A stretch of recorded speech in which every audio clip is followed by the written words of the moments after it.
السلام علیکم ورحمۃ اللہ وبرکاتہ۔ وعلیکم السلام ورحمۃ اللہ وبرکاتہ۔ جی خیریت سے ہیں مفتی صاحب؟ اللہ کا بہت فضل، بہت احسان، بہت کرم۔ یہاں تو خوب بارشیں ہو رہی ہیں، یہاں تک کہ سیلاب کے خطرات ہو گئے۔ کہاں آپ کے یہاں؟ جی ہاں، کشمیر میں۔ اچھا، تو بارش تو یہاں بھی بہت زیادہ تھی، کل کئی سالوں کا ریکارڈ ٹوٹا ہے۔ ہاں، تو یہاں پر بھی بارشیں ہوئی پچھلے 10-15 دنوں میں، مختلف علاقوں میں سیلاب بھی آیا، جی نقصانات بہت ہوئے۔ کل بھی یہاں خوب بارشیں ہوئی ہیں اور کچھ علاقوں میں سیلاب کے خطرات ہیں۔ اللہ خیر تمام کرے۔ آمین۔ چلیے، بسم اللہ الرحمن الرحیم۔ مفتی صاحب کی شخصیت محتاج تعارف نہیں آپ حضرات کے لیے۔ آج کا جو مفتی صاحب کا محاضرہ ہے اور جس کا عنوان ہے تقسیم زکوٰۃ، اصول اور ضوابط، یعنی زکوٰۃ کی تقسیم کے طریقہ کار اور جو اس کے مشمولات ہوں گے، مشتملات اور تفاصیل، وہ انشاءاللہ آپ کے سامنے حضرت مفتی صاحب بیان فرمائیں گے۔ آپ حضرات جانتے ہیں کہ زکوٰۃ اسلام کا ایک اہم اور بنیادی رکن ہے، اور زکوٰۃ کے ذریعے سے جہاں امراء کے مال کی صفائی ہوتی ہے، وہیں پہ غرباء اور مساکین کی امداد بھی ہوتی ہے، اور زکوٰۃ کے نتیجے میں غریبوں اور مالداروں کے درمیان محبت کے جذبات پروان چڑھتے ہیں، اور ایک دوسرے سے کے اندر کے دلوں میں ایک دوسرے کے لیے ہمدردی کے جذبات پیدا ہوتے ہیں۔ اور زکوٰۃ کے دیگر فوائد یا آپ پڑھتے ہی رہتے ہیں، پڑھے ہوں گے آپ نے کیا کیا فائدے ہیں۔ میں صرف اتنا عرض کروں کہ ہندوستان میں کہ جو اس وقت برسر اقتدار پارٹی ہے اور اس کے ایک اہم عہدیدار تھے، وزیر تھے، بابری مسجد کی شہادت کے بعد جے پور ہی میں، جیسا کہ میں نے سنا ہے، انہوں نے ایک پروگرام میں جس میں علماء موجود تھے ایک جملہ کہا تھا کہ وہ قوم غریب کیسے ہے جس قوم کے پاس زکوٰۃ کا نظام موجود ہو۔ بلکہ بڑھ کے ایک دوسرے نے کہا کہ میں اس سے بڑھ کے کہتا ہوں وہ ملک غریب کیسے ہے، غربت کا شکار ہے جس ملک میں ایک ایسی قوم موجود ہو جس کے پاس زکوٰۃ کا ایک بہترین نظام موجود ہو۔ تو بہرحال زکوٰۃ کی اہمیت سے آپ واقف ہیں، لیکن جو دقتیں ہیں زکوٰۃ کی صحیح تقسیم نہ ہونے کی وجہ سے ہمارے معاشرے میں غربت اور افلاس کی کیفیت ہے۔ آپ حضرات سے یہ درخواست ہے کہ دوران محاضرہ اپنا مائک بند رکھیں۔ جب مفتی صاحب کا محاضرہ مکمل ہو جائے گا، اس کے بعد سوال و جواب کے لیے، سوالات کے لیے آپ کے پاس وقت ہوگا، تو آپ حضرات موضوع سے متعلق ہی سوال کریں، اور زیادہ بہتر ہوگا اصولی نوعیت کے، ورنہ ویسے اس کو زکوٰۃ تو بہت وہ دارالافتاء تک بات پہنچے گی۔ تو بہرحال اس موضوع سے جو متعلق ہو اور مفتی صاحب کی جو گفتگو ہوگی اسی کے دائرے میں رہتے ہوئے آپ حضرات سوال کریں گے۔ اب میں نہایت ہی ادب و احترام کے ساتھ حضرت مولانا مفتی نذیر احمد صاحب قاسمی کشمیری دامت برکاتہم سے درخواست کرتا ہوں کہ وہ اپنا محاضرہ پیش فرمائیں، تقسیم زکوٰۃ، اصول اور ضوابط۔ بسم اللہ الرحمن الرحیم۔ الحمد للہ الذی اکرمنا بنعمت الاسلام، والصلاة والسلام علی سیدنا و حبیبنا و شفیعنا و مولانا محمد سید الانام و خیر الانام وعلی آلہ و اصحابہ العظام الی یوم القیام، اما بعد۔ حضرات اہل علم، السلام علیکم ورحمۃ اللہ وبرکاتہ۔ وعلیکم السلام ورحمۃ اللہ۔ جیسا کہ رفیق گرامی قدر جناب مولانا ابرار خان ندوی زیدہ مجدہ نے تمہید میں ارشاد فرمایا کہ آج کا موضوع زکوٰۃ سے متعلق ہے۔ تو इंशाअल्लाह इसी पर ये मुख्तसर सी मारूज़ात पेश की जाएंगी। हज़रात अहले इल्म, जैसा कि मौलाना मोहतरम ने तमहीद में ज़कात की अहमियत के मुतालिक जामे जुमले इरशाद फरमाए, उसको बुनियाद बना करके ये मारूज़ात पेश की जा रही है कि जब ज़कात के मुतालिक गुफ्तगू होगी तो ज़ाहिर है उसके मुख्तलिफ अबवाब हैं। एक है ज़कात की फ़र्ज़ियत और उसकी फ़जीलत, एक है ज़कात के मनाफ़े और उसके मुआशरे पर उसके असरात, और एक है ज़कात अदा न करने वालों की कोताहियाँ, और इसी तरह से ज़कात लेने वालों में जो गलतियाँ हो सकती हैं वो मुस्तहिक़ हैं या नहीं हैं। ये और इस तरह के मौज़ूआत इस वक्त का हमारा टॉपिक नहीं है। हमारा टॉपिक खालिस इल्मी और उसूली किस्म का है। वो तमाम चीज़ें कि जो ज़कात से मुताल्लिक़ हैं वो इंशाअल्लाह आपने पढ़ी भी होंगी, आइंदा भी मुताला फरमाएंगे, और जहाँ जहाँ इस मौजू से मुताल्लिक़ ज़रूरत पेश आती रहेगी, अहले इल्म का तैयार करदा वो अज़ीमुश्शान लिटरेचर हमारे लाइब्रेरी में मौजूद है, तो उनसे आप इंशाअल्लाह इस्तिफ़ादा करेंगे। मुस्तक़बिल में इंशाअल्लाह जब आप दारुल इफ्ता के मनसब पर तशरीफ़ फरमा होंगे और आपसे ज़कात के मुताल्लिक़ सवालात किए जाएंगे, ज़ुबानी भी होंगे और तहरीरी भी, उस वक्त आपको ज़कात के बेशुमार मसाइल के मुताल्लिक़ जवाब देने होंगे। उस सिलसिले में इस वक्त की जो तमहीदी गुफ्तगू उम्मीद की जा सकती है कि इंशाअल्लाह आपके लिए एक बेहतरीन रहनुमाई का ज़रिया बन सकती है। इस गुफ्तगू में हो सकता है बहुत सारे पहलू न आ सकें, तो इंशाअल्लाह वो आप अपने मुताले के ज़रिए से उस तशनगी को दूर फरमाएंगे और उन छोटे हुए पहलुओं की तकमील फरमाएंगे। हज़रात, ज़कात की फ़र्ज़ियत कुरान करीम से साबित है, अहादीस मुबारका से साबित है, बल्कि इस्लाम ने जो 4 बुनियादी अहकाम मुसलमान पर लाजिम किए हैं, जिसकी बुनियाद इस्लाम वाला खमसिन शहादत ला इलाहा इल्लल्लाह व इक़ामस्सलाह व इताए ज़कात वल हज व सौम रमज़ान, इन 4 अहकाम में पहले नंबर पर नमाज और उसके बाद दूसरे नंबर पर ज़कात इस माना कर है कि कुरान करीम में नमाज के बाद सबसे ज़्यादा जिस फरीज़े के मुतालिक आयात हैं वो ज़कात ही है। रोज़ा भी फ़र्ज़ है, ज़कात हज भी फ़र्ज़ है, मगर रोज़े और हज की फ़र्ज़ियत के लिए इतनी ताकीद, इतने नुसूस नहीं हैं जितने ज़कात के लिए हैं। और ज़कात के अदा न करने पर जितनी वईदें हैं उतनी सख्त वईदें तर्क सौम, तर्क हज पर नहीं है, हालांकि वो भी फ़र्ज़ हैं। इस्लाम ने मुसलमान की 2 किस्में की हैं माली एतबार से। एक वो मुसलमान जो साहिब निसाब हो, जिसको ज़कात देना लाजिम है, और एक वो मुसलमान जो साहिब निसाब न हो। फिर वो जो साहिब निसाब नहीं होगा उनमें से कुछ की हालत यह है कि उनको ज़कात नहीं लेनी चाहिए, और कुछ वो होंगे कि जिनको ज़कात देने का हक़ और इख्तियार है। जो मुसलमान साहिब निसाब है उसकी जिम्मेदारी है कि वह ज़कात अदा करे। अब सवाल पैदा होता है कि इस्लाम ने किन अमवाल में ज़कात लाजिम की है, तो जवाब में अर्ज़ यह है कि इस्लाम ने 4 किस्म के अमवाल में उसूली तौर पर ज़कात लाजिम की है। नंबर 1 सोना और चांदी, नंबर 2 माल तिजारत, और नंबर 3 जानवर, हैवानात जो घरों में पाले जाते हैं। ये 3 तो बुनियादी हैं। चौथी चीज को भी हम शामिल कर सकते हैं और वह है जमीनों की पैदावार। तो इस तरह से वह 4 चीजें हैं जिनके होने पर इस्लाम ने माली अहकाम लाजिम किए हैं और वह ज़कात की सूरत में है। चौथी वाली शक्ल जिसको हम कहेंगे ज़मीन से पैदावार, उसमें ज़कात नहीं, उसमें उश्र है। फिर वो बाज़ सूरतों में उश्र लाजिम होता है, बाज़ सूरतों में निस्फ़ उश्र लाजिम होता है, और बाज़ ज़मीनों में खराज लाजिम होता है। वो एक अलग बहस है कि कौन सी ज़मीनें उशरी हैं, कौन सी ज़मीनें खराजी हैं, और उशरी ज़मीनों में उश्र कब लाजिम होगा, निस्फ़ उश्र कब लाजिम होगा, वो एक अलग बहस है। इस वक्त हमें जो है ज़्यादातर फोकस करना है उन 3 चीज़ों पर जिन 3 चीज़ों पर शरीयत इस्लामी ने ज़कात लाजिम की है। उसमें पहली चीज़ है सोना और चांदी, जिस पर ज़कात लाजिम होती है।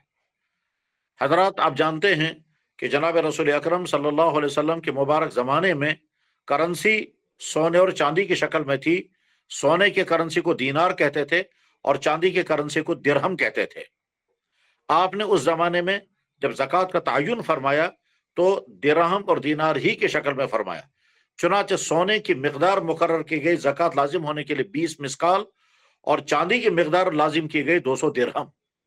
200 दिरहम चांदी और 20 मिस्काल सोना, ये दोनों इक्वल थे, यानी इनकी मालियत उस वक्त बराबर थी। 20 मिस्काल सोने से जितनी चीजें खरीदी जा सकती हैं, ठीक उतनी ही चीजें 200 दिरहम चांदी से भी खरीदी जा सकती थी। इस 20 मिस्काल और 200 दिरहम को अगले दौर में जब वो दीनार और दिरहम नहीं रहे और तोलों का जमाना आया, तो उनको जब तोलों के पैमानों में लाया गया तो वो पैमाने जो ज्यादा हमारे फुकाहा और यहाँ के उलमा में मुस्तनद और मोतबर माने जाते हैं वो ये हैं कि 20 मिस्काल बराबर है 86 ग्राम 480 मिलीग्राम सोना। 87 ग्राम, 86 नहीं, 87 ग्राम 480 मिलीग्राम सोना होना ये अलामत है कि 20 मिस्काल है।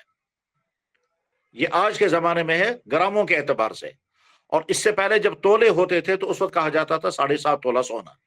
आप फतावा की किताबों में देखेंगे कहीं लिखा हुआ आएगा जिस इंसान के पास 7.5 तोला सोना होगा, दूसरे लफ्जों में जिस इंसान के पास 20 मिस्काल यानी 7.5 तोला यानी 87 ग्राम 480 ग्राम सोना होगा, वो आदमी साहिब निसाब है। यह है सोने का निसाब। तो आप अपनी जगह ये महफूज नोट करके रखेंगे कि 20 मिस्काल अगले दौर में 7.5 तोला सोना थे, और यही आज के जमाने में 87 ग्राम 480 मिलीग्राम सोना बनता है। चांदी का निसाब अल्लाह के नबी अलैहिस्सलातु वस्सलाम ने मुकर्रर फरमाया था 200 दिरहम। जब तोलों का जमाना आया तो तोलों के हिसाब से मुकर्रर किया गया 52.5 तोला चांदी। चुनांचे हमारे फतावा की किताबों में जगह जगह मिलेगा कि जिसके इंसान के पास 52.5 तोला चांदी है वो साहिब निसाब है और उसको ज़कात देनी होगी। अब आज चूंकि ग्रामों का जमाना है तो इसलिए आज ग्रामों में जब उसको तय किया गया तो वो है 612 ग्राम 360 मिलीग्राम चांदी जिस इंसान के पास होगी वो इंसान साहिब निसाब है। अब अगर कोई इंसान ये कहता है कि मेरे पास सिर्फ सोना है, मुझ पर ज़कात कब लाजिम होगी, तो जवाब आएगा जब आपके पास सोना 20 मिस्काल यानी 7.5 तोला यानी 87 ग्राम 480 ग्राम सोना होगा तो आप साहिब निसाब है, आपकी ज़िम्मे ज़कात लाजिम होगी। और अगर कोई कहता है कि मेरे पास चांदी है तो जवाब दिया जाएगा कि जब आपके पास 200 दिरहम यानी 52.5 तोला यानी 612 ग्राम 360 मिलीग्राम चांदी अगर आपके पास है तो आपकी ज़िम्मे ज़कात लाजिम हो गया, आप साहिब निसाब बन गए। आज के ज़माने में चूंकि न सोने की करेंसी है न चांदी की करेंसी है, आज तो कागज की करेंसी है, यानी जो हाथों में नोट है इनको पेपर करेंसी कहते हैं। तो आज के ज़माने में लोगों के हाथों में न सोने की करेंसी है न चांदी की करेंसी है, आज हमारे हाथों में पैसा है और वो भी कागज की सूरत में, और सारी दुनिया में है। हर मुल्क की पेपर करेंसी के अलग अलग नाम हैं। जैसे एक मुल्क के पेपर करेंसी का नाम मसलन रियाल है, एक मुल्क की पेपर करेंसी का नाम मसलन दीनार या दिरहम है, और एक मुल्क के पेपर करेंसी का नाम डॉलर है, और यहाँ जहाँ हम रहते हैं यहाँ की पेपर करेंसी का नाम रुपया है। तो अब सवाल यह है कि अगर किसी इंसान के पास न सोना है न चांदी है, उसके पास रुपया है, तो कितना रुपया होना चाहिए जिसके नतीजे में उस पर ज़कात लाजिम हो जानी चाहिए। इसमें बहुत सारे फुकाहा की राय यह है कि जिस इंसान के पास रुपया उतना हो जिससे सोने का निसाब खरीदा जा सके वो आदमी साहिब निसाब है। लेकिन फतवा इस वक्त जो है वो ये है कि जिस इंसान के पास उतना रुपया होगा जिससे चांदी का निसाब खरीदा जा सके, यानी 4 से 12 ग्राम चांदी, 612 ग्राम चांदी, जिस आदमी के पास इतनी रकम होगी वो आदमी साहिब निसाब है। लिहाजा आपके सामने जब सवाल आएगा कि जनाब मेरे पास रुपया है, ज़कात मुझे कब लाजिम हो जाएगी, तो जवाब आप देंगे कि अगर आपके पास रकम यानी करेंसी इतनी मिकदार में आ गई है जिससे आप सोने का निसाब खरीद सकते हैं या चांदी का निसाब खरीद सकते हैं तो आप साहिब निसाब हैं। इस मकाम पर आकर के वो मशहूर सवाल पैदा हुआ है कि सोने का निसाब इस वक्त अपने अंदर जितनी मालियत रखता है वो तो 5-6 लाख रुपया है, और चांदी का निसाब अपने अंदर जितनी मालियत रखता है वो 50-60 हज़ार रुपया है। تو جس آدمی کے پاس کرنسی ہے اگر اس کے لیے ہم نے چاندی کو نصاب بنایا تو 50-60 ہزار پر اس کو زکوٰۃ لازم ہو جائے گی، اور اگر ہم نے اس کو سونے کا نصاب بنایا تو اس کے لیے پھر 5-6 لاکھ روپیہ یعنی 20 مسکال سونا یعنی 87 گرام سونا جب وہ اتنی رقم ہو جائے گی تب اس پر زکوٰۃ لازم ہو جائے گی۔ تو دو میں سے کون سا قول ہے؟ تو جواب یہ ہے اس وقت بر صغیر کے تمام فقہا، تمام ارباب افتاء جو ہیں وہ چاندی کے نصاب کو بنیاد بنا کر کے اس پر فیصلہ سنا رہے ہیں کہ جس آدمی کے پاس اتنی رقم ہوگی، اتنی کرنسی ہوگی کہ وہ چاندی کا نصاب خرید سکے، وہ صاحب نصاب مانا جائے گا اور اس کے ذمہ زکوٰۃ لازم ہو جائے گی۔ فتوے کے دوران ہو سکتا ہے کوئی سوال کرنے والا سوال کرے گا کہ سونے کو نصاب کیوں نہیں بنایا جاتا ہے؟ اگر سونے کو بنیاد بنایا جاتا کرنسی کے لیے بھی تو بے شمار لوگوں کو زکوٰۃ لازم نہ ہو جاتی، جس کے پاس لاکھ روپیہ ہے، 2 لاکھ ہے، 3 لاکھ ہے، 4 لاکھ ہے۔ ہم مان کر کے چلیں 87 گرام سونے کی قیمت اگر اس وقت 87 گرام سونے کی قیمت اگر اس وقت 5 لاکھ روپے بنتی ہے تو جس آدمی کے پاس کرنسی 5 لاکھ سے کم ہوگی اس کے ذمہ زکوٰۃ لازم نہیں ہوگی۔ لیکن اگر ہم نے چاندی کو نصاب بنایا تو 50-60 ہزار روپے جس کے پاس ہوگا، ہم مان کر کے چلیں کہ 60 ہزار روپے سے اس وقت چاندی کا نصاب خریدا جا سکتا ہے تو اس کے ذمہ زکوٰۃ لازم ہو جائے گی۔ اب سونے کو چھوڑ کر کے چاندی کو بنیاد کیوں بنایا گیا؟ اس کا تعلق دلائل کے ساتھ ہے، اور وہ دلائل آپ تحقیقات جب کریں گے، فقہ اکیڈمی کے اندر بھی اس پر بڑی لمبی بحث ہوئی تھی اور ان کا مجلہ چھپا ہوا ہے۔ جب آپ اس مجلے کا مطالعہ فرمائیں گے تو وہاں دونوں طرف کے دلائل آئیں گے، اور دونوں طرف کے دلائل کے بعد جو فیصلہ ہوا ہے وہ یہی ہے کہ چاندی ہی کو نصاب بنایا جائے۔ تو دارالفتاء میں ہمیں دلائل کی بحث نہیں کرنی ہے، دارالفتاء میں تو ہمیں بیان حکم کرنا ہے۔ لہذا آپ کے سامنے جب سوال آئے گا کہ جناب میرے پاس چاندی ہے، زکوٰۃ کب لازم ہے؟ تو آپ کہیں گے جب نصاب کے بقدر ہوگی۔ کوئی سوال کرے گا میرے پاس صرف سونا ہے، زکوٰۃ کب لازم ہوگی؟ آپ کا جواب ہوگا جب سونے کا نصاب پورا ہوگا۔ اور جب کوئی انسان سوال کرے گا میرے پاس کرنسی ہے یعنی پیپر ہے، روپیہ ہے، مجھے زکوٰۃ کب لازم ہوگی؟ تو آپ کا فتویٰ جواب میں آئے گا کہ اگر آپ کے پاس اتنا روپیہ آ گیا، اتنی رقم آ گئی جس سے آپ چاندی خرید سکتے ہو مقدار کے نصاب کے بقدر، تو آپ پہ زکوٰۃ لازم ہو گئی۔ آپ انشاءاللہ مستقبل میں فتوے کا کام کریں گے، اور فتویٰ آپ جانتے ہیں بیان حکم کا نام ہے، اور یہ اتنا اہم ترین منصب ہے کہ اس عہدے سے مستفید ہونے کا کام ہر شخص کو کرنا ہے۔ یعنی ایسا بھی ہو سکتا ہے کہ ایک شخص اپنے درجے میں تو حدیث و تفسیر کا درس دے رہا ہوگا لیکن فتویٰ وہ آپ ہی سے لے گا۔ حدیث کی تحقیقات کرتے ہوئے وہ ہو سکتا ہے آپ سے کہیں زیادہ گفتگو کرے، علمی گفتگو، لیکن فتوے کے لیے تو ظاہر دارالفتاء ہی آنا ہوگا اور دارالفتاء ہی سے فتویٰ دینا ہوگا۔ یعنی مفتی کا کام جو ہے وہ ان تمام اہم ترین شخصیات سے بھی برتر ہے، اس معنی کر اس کا کام ہے بیان حکم۔ ایک شخص دارالحدیث میں حدیث پڑھا رہا ہے، دارالتفسیر میں تفسیر پڑھا رہا ہے، اور فقہی درسگاہ میں وہ ہدایہ اور شامی پڑھا رہا ہے، لیکن فتوی کا کام تو آپ ہی کو کرنا ہوگا۔ یہ ہو سکتا ہے کہ جب اس سے سوال کیا جائے، جب وہ ہدایہ پڑھا رہے ہوں گے اور کسی مسئلے پر تفصیل سے گفتگو کر رہے ہوں گے، اس کے بعد اگر کوئی سوال کرے گا جناب فتویٰ کیا ہے، تو وہ کہیں گے دارالفتاء سے معلوم کریں۔ تو گویا آپ کا کام بیان حکم ہے، اور وہ بیان حکم اخیر میں آپ ہی کے ہاتھ میں ہوگا۔ مفتی کا منصب یہی ہے۔ تو جب آپ اخیر میں جب فتویٰ دینے کے لیے بیٹھیں گے تو اس وقت آپ کو یہ بھی سمجھ کر کے رکھنا ہوگا کہ آج کل چاندی کا ریٹ اور سونے کا ریٹ کیا ہے۔ یعنی مفتی کو اس بارے میں ہر وقت اپ ٹو ڈیٹ رہنا ہے، کہ معلوم کرتے رہنا ہے کہ آپ آج کل سونے کا ریٹ کیا ہے، چاندی کا بھاؤ کیا ہے، تاکہ سوال کرنے والا جب آپ سے سوال کرے تو آپ وہاں اتنا ہی نہیں کہیں گے کہ صاحب جب تمہارے پاس چاندی کے نصاب کے بقدر روپیہ ہوگا، وہ پوچھے گا چاندی کا نصاب کتنا ہے، آپ کہیں گے 200 درہم، وہ کہے گا اچھا درہم تو میں جانتا نہیں، آپ کہیں گے 612 گرام چاندی، وہ کہے گا اس کی رقم کتنی بنتی ہے، آپ کہیں گے سنار کے پاس جاؤ۔ آپ کو یہ کہنے کا حق ہے، لیکن زیادہ افضل اور بہتر یہ ہے کہ مفتی یہیں سے بتائے کہ آج کل چاندی کا ریٹ یہ چل رہا ہے، اس اعتبار سے آج کل 60,000 پر، 65,000 پر یا 70,000 پر آدمی پر زکوٰۃ لازم ہو جاتے ہیں، صاحب نصاب بن جاتا ہے۔ زکوٰۃ کے سلسلے میں جب ہم یہ گفتگو کر رہے ہیں تو اسی میں آپ کو ایک اہم ترین مسئلہ پیش آ جائے گا کہ اگر کسی انسان کے پاس نہ سونے کا نصاب مکمل ہے، نہ چاندی کا نصاب مکمل ہے، اور نہ روپیہ مکمل ہے، کچھ روپیہ ہے، کچھ چاندی ہے، کچھ سونا ہے، کچھ روپیہ ہے، تو اس وقت کیا کیا جائے گا؟ تو جواب یہ ہے، اس کو کہتے ہیں ضم نصاب۔ اس ضم نصاب میں दोनों को मिलाया जाएगा और दोनों को मिलाने के बाद फिर आसान तरीका है, दोनों की कीमत निकाली जाएगी और वो कीमत निकाली जाएगी और वो कीमत अगर चांदी के निसाब की रकम के बकदर हो गई तो ज़कात लाजिम हो जाएगी।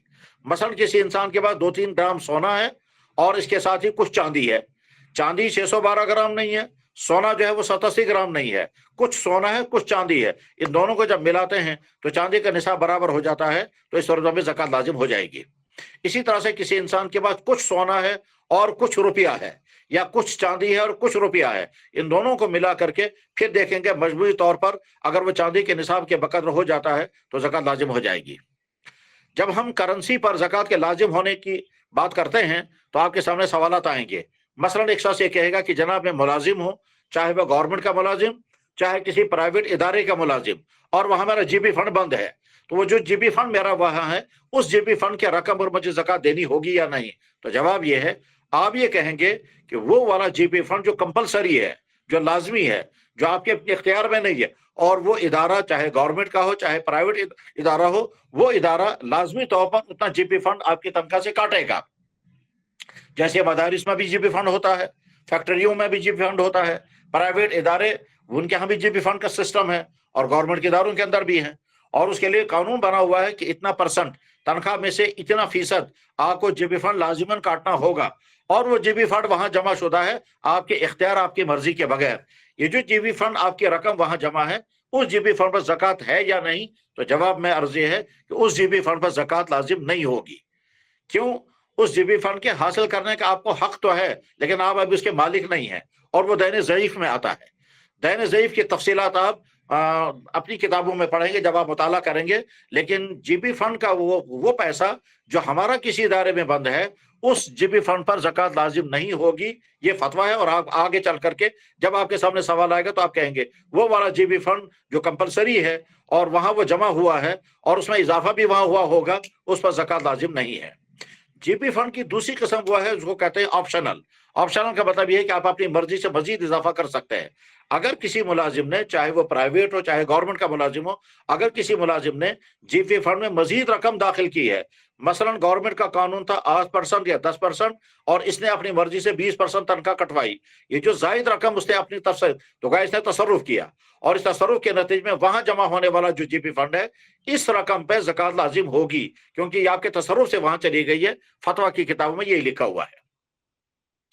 इसी तरह से आपके सामने सवाल आएगा कि जी हमारा पैसा बैंक में है, ये जो बैंक में हमारा पैसा उस पर ज़कात लाजिम है या नहीं?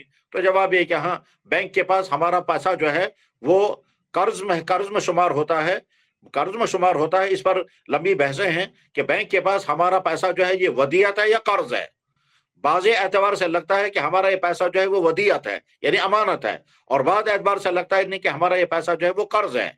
बहरहाल वदियत है या अमानत है, इससे बहस नहीं है। खुलासा ये है कि बैंकों में रखी गई रकूम हमारी रकूम है, उन पर ज़कात लाजिम है। ये ऐसा नहीं है कि उन पर ज़कात लाजिम नहीं होगी। अलबत्ता हमारी रकमों पर वहां जो सूद जमा हुआ है, वो सूद चूंकि हमारे लिए हलाल नहीं है, इसलिए उस सूद पर ज़कात लाजिम नहीं होगी। मसलन एक शख्स ने बैंक में 1 लाख रुपया जमा कर दिया, उसके अकाउंट में 1 लाख रुपया है, इस 1 लाख रुपए पर उसका ज़कात लाजिम है 2,500 रुपया, लेकिन ये 1 लाख रुपए वहीं जमा रहा, यहां तक कि इस पर 10,000 सूद चढ़ गया। अब वो 1,10,000 बन गया, ये 1,20,000 बन गया। तो क्या ये जो 20,000 जायद एक्स्ट्रा पैसा सूद की शक्ल में है, क्या इस पर ज़कात लाजिम होगी या नहीं? तो जवाब है कि वो तो बुनियादी इंटरेस्ट का पैसा लेना ही जायज़ नहीं है, और रखना ही, इस्तेमाल अपनी ज़ात पर खर्च करना ही जायज़ नहीं है। तो जब बुनियादी हमारे लिए हराम है तो उस पर ज़कात भी हमारे ज़िम्मे लाजिम नहीं होगी। अलबत्ता सवाल यह है कि ये जो एक्स्ट्रा पैसा यानी सूद का पैसा वहां जमा हुआ है, उसका क्या करना है? उसको बैंक में ही छोड़ना है या निकालना है? और निकालना है तो कहाँ कहाँ खर्च करना है? ये इस वक्त हमारा मौजू नहीं है। वह फतवा की किताबों में या अपने असातिज़ा किराम से आप वो मालूम कर सकते हैं कि बैंकों में जो जमा होने वाला इंटरेस्ट का पैसा है, वो पैसा जो है वो हमें निकाल करके कहाँ कहाँ खर्च करना है। लेकिन हमारा जो नुक्ता इस वक्त यह है कि बैंकों में रखी गई तमाम रकूम पर ज़कात लाजिम होती है।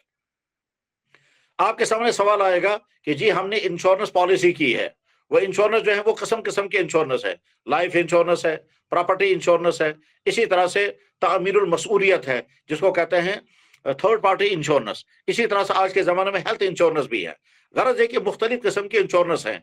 इन इंश्योरेंसों में से, इन इंश्योरेंस کی پالیسیوں میں یہاں سے پیسہ دینا ہوتا ہے، اور پیسہ دینے کے بعد پھر کبھی تو وہاں سے پیسہ واپس آئے گا، کبھی نہیں آئے گا۔ یعنی انشورنس کی کچھ پالیسیاں وہ ہیں کہ جو ہی پالیسی ختم ہو جائے گی تو آپ کو وہاں سے پیسہ آئے گا، اور انشورنس کی کچھ پالیسیاں ایسی ہیں جن میں آپ کو وہاں سے پیسہ نہیں آئے گا، وہ جو ہی پالیسی ختم ہو جائے گی تو اس کے بعد آپ کو وہاں سے کوئی پیسہ نہیں آئے گا۔ مثلا فرض کیجئے آپ نے اپنے مکان کا انشورنس کرایا، اور انشورنس کمپنی آپ سے ایک متعینہ رقم ہر مہینے یا ہر سال لے رہی ہے، جو ہی انشورنس پالیسی ختم ہو جائے گی آپ کو وہاں سے کوئی پیسہ ملنے والا نہیں ہے۔ اور اگر خدا نخواستہ اس بیچ میں حادثہ ہو گیا، اگر بیچ میں حادثہ ہو گیا اور حادثے کے نتیجے میں مثلا آپ کا مکان جل گیا، تو انشورنس کمپنی جو ہے وہ آپ کو ایک مخصوص رقم دے گی، جس میں آپ کی دی ہوئی رقم بھی ہے، وہ آپ کا پریمیم ہے، اور وہاں سے جو ہے وہ ایکسٹرا مزید رقم آپ کو ملے گی۔ وہ مزید رقم لینا جائز ہے ناجائز ہے، اس وقت ہمیں اس سے بحث نہیں ہے، لیکن انشورنس کی وہ پالیسیاں جن پالیسیوں میں وہاں سے پیسہ آپ کے پاس آئے گا، ان پالیسیوں میں جو آپ کا بنیادی اپنا پیسہ دیا ہوا تھا اس پر تو زکوٰۃ لازم ہوگی، لیکن جو ایکسٹرا پیسہ وہاں سے آیا اس پر زکوٰۃ لازم نہیں ہوگی، کیونکہ وہ آپ کے لیے حلال ہی نہیں، وہ یا تو ربا ہے اور یا قمار ہے۔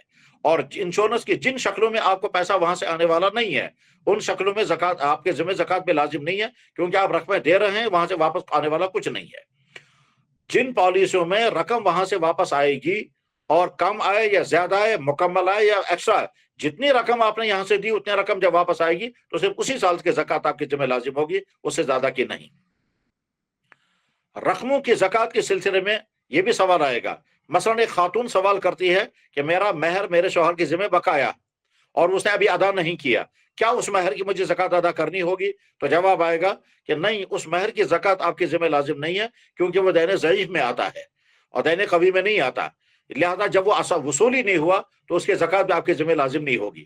اسی طرح سے مثلا ایک شخص ملازم ہے، چاہے وہ مدرسے میں ہے، چاہے فیکٹری میں ہے، چاہے کسی ادارے میں ہے، چاہے گورنمنٹ ملازم ہے، کسی وجہ سے اس کی تنخواہ بند ہے اور وہ تنخواہ اس کو نہیں مل پا رہی ہے، چاہے تنخواہ دینے والے ادارے کے پاس رقوم نہیں ہے، یا اس انسان سے کوئی غلطی ہوئی ہے جس غلطی کی بنا پر اس کے تنخواہیں بند کر دی گئی ہیں۔ ایسا ہوتا ہے کبھی گورنمنٹ اداروں میں یا پرائیویٹ اداروں میں کہ تنخواہیں بند کر دی جاتی ہیں، اور کبھی کبھی مہینوں، کبھی سال ہر سال تک وہ تنخواہیں رکی رہتی ہے۔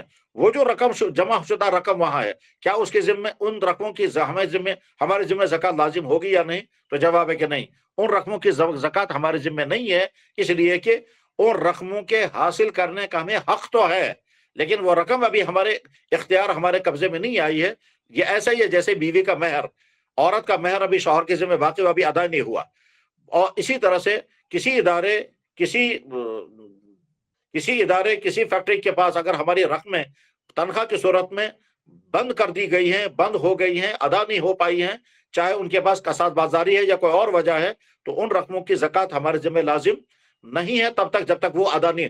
جب وہ ادا ہو جائیں گی تو پچھلے سالوں کی نہیں، بس اسی سال کی زکوٰۃ دینی پڑے گی جس سال ہم نے وہ رقم وصول کر لی ہے۔ رقوم کی زکوٰۃ کے سلسلے میں ایک بڑا مسئلہ یہ بھی ہے کہ اگر کسی انسان کے پاس اپنے ملک کی کرنسی نہیں، کسی اور ملک کی کرنسی ہے، مثلا فرض کیجئے کسی انسان کے پاس روپیہ بھی ہے اور ادھر سے ریال بھی ہے، روپیہ ہے اور ڈالر ہے، تو اب اس کی ذمہ زکوٰۃ کیسے لازم ہوگی؟ جواب یہ ہے ڈالروں کی زکوٰۃ ڈالروں کی شکل میں لازم ہوگی، اور روپیوں کے زکوٰۃ روپیوں کی شکل میں لازم ہوگی، اور بنیاد بنے گی چاندی کی قیمت۔ مثلا اگر کسی انسان کے پاس اتنے ڈالر ہیں جتنے ڈالروں سے وہ چاندی کا نصاب یعنی 612 گرام چاندی خرید سکتا ہے، تو یہ ڈالر وہ اس کے بعد اتنی کرنسی ہے جس پہ زکوٰۃ لازم ہوگی۔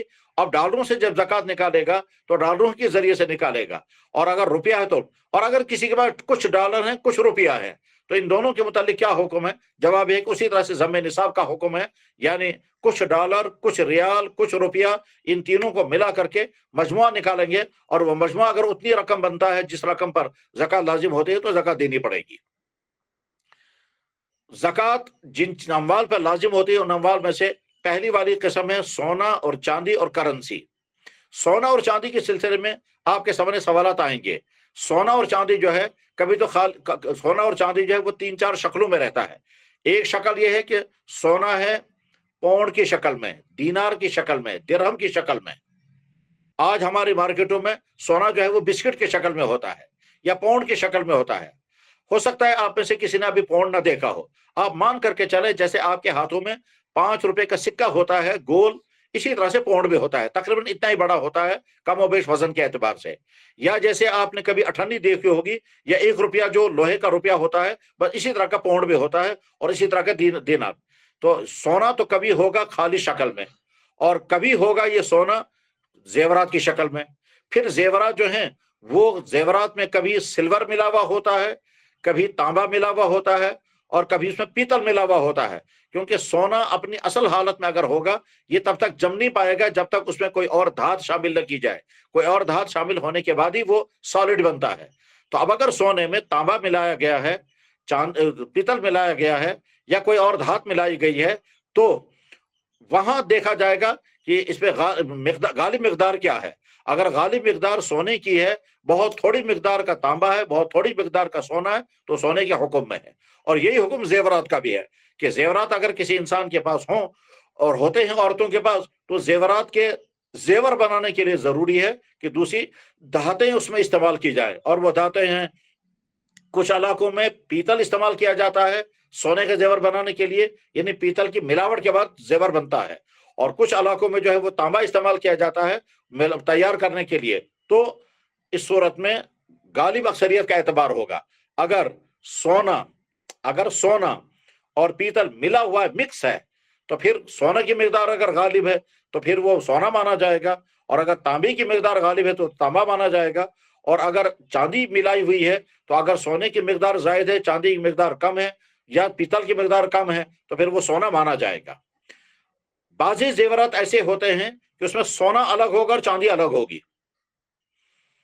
ऐसे जेवरात कि जिनमें सोना अलग और चांदी अलग है, उसमें या ऐसे बाज़ी जेवरात होते हैं कि जिसमें सोना अलग और पीतल अलग है, सोना अलग है और इसी तरह से तांबा अलग है। तो उनकी ज़कात निकालने के लिए वो पीतल का वजन अलग करना है, तांबे का वजन अलग करना है, सोने का वजन अलग करना है। उसमें सिर्फ सोने को ज़कात होगी। उसमें ऐसा नहीं है कि सोना और पीतल दोनों को मिलाकर वजन किया जाए फिर ज़कात देनी होगी, नहीं, बल्कि जिस जेवर में गैर सोना, जिस जेवर में सोने के अलावा की दूसरी चीज को अलग किया जा सकता हो, उसमें सिर्फ सोने का वजन किया जाएगा, उसका ज़कात निकाली जाएगी। और जिस जेवर में सोना और पीतल, सोना और तांबा मिक्स है, और मिक्स के बाद फिर वो जेवर बनाया गया है, उसमें अलग नहीं किया जाएगा, ना अलग करना मुमकिन है, उसमें जूं का तूं ज़कात लाजिम हो जाएगी। आपके सामने औरतों के सवालात आएंगे, वो कहेगी कि जी मेरे पास कुछ अंगूठियां हैं, कुछ बुंदे हैं, कुछ हार हैं, और जो दूसरे जेवरात हुआ करते हैं, मुझे ज़कात कैसे निकालनी है। तो आप उनको बताएंगे क्या तुम अपने तमाम जेवरात का वजन करा के रखो, और वजन कराने के बाद फिर ये बताओ ये मजमुआ कितना बना, कितने ग्राम बना। उसके बाद फिर उनको बताएं कि अगर ये तुम्हारा सोना मजमूई तौर पर सोने का, जिसमें सोना ज्यादा है, अगर ये मजमूई तौर पर 87 ग्राम से ज्यादा हो जाता है, 87 ग्राम 480 ग्राम, तो तुम साहिब निसाब हो। और अगर तुम्हारा सोना उससे कम है, फिर ये बताओ कि तुम्हारे पास चांदी भी है। अगर वो चांदी भी उसके पास होगी तो उसको कहना है कि सोने और चांदी के दोनों के निसाब को मिला करके फिर देखा जाएगा कि उतनी मिकदार बन गई या नहीं, तो फिर ज़कात लाजिम हो जाएगी। हजरात, आज के जमाने में एक और धात है, उसको प्लेटियम कहते हैं। ये समझिए आप सफेद सोना है, और ये बाज़ इलाकों में सोने से ज्यादा कीमती है, क्योंकि वो अपने असल के एतबार से सोना ही है। तो इसलिए उसका हुक्म भी सोने का ही हुक्म है। मसलन एक इंसान है, वह ये सोचता है कि मेरे पास सोना भी है, यानी जो सोने के कलर का सोना भी मेरे पास है, चांदी भी है। अब मेरे पास जो करेंसी और आई है, इस करेंसी को मैं करेंसी के शक्ल में नहीं रखूंगा, बल्कि मैं उसको प्लेटियम खरीद करके रखूंगा। वो प्लेटियम आप समझिए तेज चमकता हुआ सफेद सोना, और उसकी भी किस्में अलग अलग है, उसमें बाजू में कलर भी किया जाता है। तो अगर किसी आदमी ने ये कहा कि हमारे पास प्लेटियम है, तो क्या उस पर ज़कात लाजिम होगी या नहीं, तो आज जवाब में कहें कि हाँ, उस पर भी ज़कात लाजिम है, क्योंकि वो कीमती धात ही के कबील से है। इस सोने और चांदी और प्लेटियम के अलावा जो धातें हैं, इसमें हीरे जवाहिरात हैं, ये हीरे जवाहिरात हैं, और वो बहुत ज्यादा कीमती होते हैं। तो क्या उन पर ज़कात लाजिम होगी या नहीं, उसकी बहस इस वक्त नहीं है। इस वक्त जो नुक्ता हमारा था वो ये कि सोना, चांदी और सोने और चांदी के साथ जुड़ी हुई करेंसी, इनके मुतालिक जो इस वक्त गुफ्तगू करनी थी वो इख्तिताम को हो गई। दूसरी चीज है जिसमें ज़कात लाजिम होते, वह है माल तिजारत। یہ بہت زیادہ پھیلا ہوا موضوع ہے مال تجارت، چونکہ تجارت ایک قسم کی نہیں ہے، دنیا میں تجارت کے لیے ہزاروں اموال ہیں جن کی تجارتیں ہو رہی ہیں، اور آج کے زمانے میں تو کچھ ایسی چیزوں کی تجارتیں بھی ہو رہی ہیں جن میں بظاہر مال ہے ہی نہیں۔ تو اب تجارتی مسائل کو سمجھنا ہے حضرات۔ جب انسان تجارت کرتا ہے تو ظاہر ہے اس کے پاس یا تو سرمایہ ہو، اس کے پاس سرمایہ اپنا ہوگا یا کہیں سے قرضہ لے گا۔ اگر اس کے پاس سرمایہ اپنا ہے تو وہ سرمایہ چونکہ مال زکوٰۃ ہے، اگر وہ سرمایہ اتنا ہے جس پر زکوٰۃ لازم ہوتی ہے تو کیا اس پر سرمایہ کے پہلے سے زکوٰۃ لازم ہے۔ لیکن اگر وہ سرمایہ کم تھا، مثلا فرض کیجئے اس کے پاس 20-30 ہزار روپیہ کل ہے یا 30-40 ہزار ہے، اور یہ رقم اتنی نہیں ہے جس پر زکوٰۃ لازم ہو جائے گی، تو گویا اس نے بزنس سٹارٹ کیا، تجارت شروع کر دی اتنی رقم سے جتنے رقم پر زکوٰۃ لازم نہیں ہوتی ہے۔ اب جب وہ بزنس کرنے لگے گا تو زکوٰۃ اس پر کب لازم ہو جائے گی؟ جب اس کا مال تجارت اتنا بن جائے جو چاندی کے نصاب کے بقدر ہے تو زکوٰۃ لازم ہو جائے گی۔ مثلا فرض کیجئے ایک مدرسے کے استاد نے یا مدرسے کے طالب علم نے فراغت سے پہلے یا فراغت کے بعد ارادہ کیا کہ میں بزنس کروں گا، اور اس کے پاس 20-30 ہزار روپے ہیں۔ اس نے سوچا کہ مدرسے میں ٹوپیاں، رومال اور عطر تو بکتا ہی ہے، لہذا میں نے 30 ہزار روپے کے یہ تینوں چاروں چیزیں لاتا ہوں، ٹوپیاں، مسواک اور عطر وغیرہ لایا اس نے، اور وہ بیچنا شروع کیا۔ کچھ مہینے کام کرنے کے بعد اس کو اللہ نے نفع دے دیا، اور وہ کچھ عرصے کے بعد اس کی رقم کتنی بن گئی؟ یہ بن گئی مجموعی طور پر 60 ہزار روپیہ۔ یہ 60 ہزار جو ہیں کچھ تو ہے کرنسی کی شکل میں، کچھ ہے مال کی شکل میں، کچھ تو ہے مال جو آپ کے پاس پڑا ہوا ہے جو آپ کو بیچنا ہے، اور کچھ ہے وہ جو نفع کا آپ نے کمایا۔ تو یہ رقم اور وہ مال جو ہی یہ اتنی مقدار کو پہنچ جائے گا جتنی مقدار پر زکوٰۃ لازم ہوتی ہے چاندی کی صورت میں، تو آپ صاحب نصاب بن جائیں گے۔ اس کے معنی یہ ہے کہ اب آپ کے پاس مال تجارت بھی اور رقم بھی ہے۔ یہی تجارت جب آپ آگے بڑھتی جائے گی تو اس کے بعد پھر زکوٰۃ ادا کرتے رہیں گے۔ اب مال تجارت میں کیا دیکھنا ہے؟ اگر یہ مال تجارت اتنا ہے جس پر زکوٰۃ لازم ہوتی ہے بصورت چاندی، اگر چاندی کی شکل میں ہے تو آپ کے ذمہ زکوٰۃ لازم ہو جائے گی، اور اگر وہ مال تجارت اتنا نہیں ہے تو زکوٰۃ لازم نہیں ہوگی۔ جو ہی مال تجارت اس سے آگے بڑھ جائے گا اس کے بعد پھر ہر سال اس انسان کو تمام اموال تجارت کا حساب کرنا ہوگا، اور حساب کرنے کے بعد پھر زکوٰۃ کی ادائیگی ہوگی۔ زکوٰۃ کی ادائیگی میں اس تاجر انسان کو یہ بھی دیکھنا ہے کہ میرے ذمہ کسی اور کا قرضہ تو نہیں ہے۔ اگر کسی اور کا قرضہ اس کے ذمہ ہے، مثلا ٹوپیاں بیچنے والا، تسبیح اور عطر بیچنے والا جہاں سے وہ مال لے رہا ہے، فرض کیجئے ایک شخص نے ارادہ کیا کہ میں تجارت کروں گا مدرسے کے ماحول میں، لہذا اس نے عطر خریدا، تسبیحیں خریدی، ٹوپی رومال خریدے، برقعے خریدے، اور اس کے بعد پھر تجارت سے شروع کر دی۔ جو ہی اس کا مال اتنی مقدار کا بن جائے گا جس پر زکوٰۃ لازم ہو جائے تو صاحب نصاب بن گیا۔ اب اس کے بعد پھر ہر سال اس کو زکوٰۃ ادا کرنی، مگر جن سے اس نے مال لیا ہے ان کا قرضہ اگر اس کے ذمہ ہوگا تو وہ قرضہ اس کا منہا کرنا ہوگا۔ آپ نے سامان لیا ہے، اس وقت آپ کی دکان میں سامان جو ہے وہ 1 لاکھ روپے کا ہے، اور آپ کے ذمہ قرضہ جو ہے وہ ان کا ہے 20 ہزار روپیہ، تو آپ کو گویا زکوٰۃ دینی ہوگی صرف 80 ہزار روپے کی۔ 20 ہزار روپے جو دوسروں کا ہے وہ آپ کے ذمہ لازم نہیں، لیکن آپ کا جو قرضہ باہر ہے، مثلا آپ نے ٹوپیاں بیچی ہیں، عطر بیچا ہے، اور وہ پیسہ دوسروں کے پاس ابھی وہ وصول نہیں ہوا ہے، وہ آپ کی کاپی میں لکھا ہوا ہے، تو اس پیسے کی زکوٰۃ لازم ہے، الا یہ کہ اگر وہ پیسہ کسی ایسے انسان کے پاس ہے کہ جس انسان سے امید نہیں ہے کہ وہ پیسہ ادا کرے گا، یعنی ڈوبنے کا خطرہ ہے، تو ایسا دین جو ہے وہ دین متوسط یا دین ضعیف ہو جائے گا، اس کی زکوٰۃ لازم نہیں ہوتی ہے۔ لیکن جس مقروض کے متعلق آپ کو یقین ہے کہ وہاں سے پیسہ آئے گا، اس مقروض کے پاس جو ہمارا پیسہ بچا ہوا ہے اس کی زکوٰۃ بھی ہمارے ذمہ لازم ہوگی۔ مال تجارت کی بہت ساری شکلیں ہیں جن کے آپ کو جوابات زندگی میں دینے ہیں۔ تجارت کے سلسلے میں آپ دیکھیے، فیکٹری والا جو ہے وہ آپ سے سوال کرے گا کہ جی ہماری فیکٹری ہے، اس فیکٹری کی کس کس چیز پر زکوٰۃ لازم ہے؟ تو جواب، فیکٹری کے جو اموال ہیں وہ عام طور پر 3 قسم کے ہوتے ہیں۔ ایک تو ہے فیکٹری کی مشینری، وہ مشینری چاہے وہ لاکھوں کی ہو، چاہے وہ کروڑوں کی ہو، چاہے اربوں کی ہو۔ چھوٹی فیکٹری ہوگی تو مشینری بھی چھوٹی ہوگی، بڑی فیکٹری ہوگی تو بڑی ہوگی۔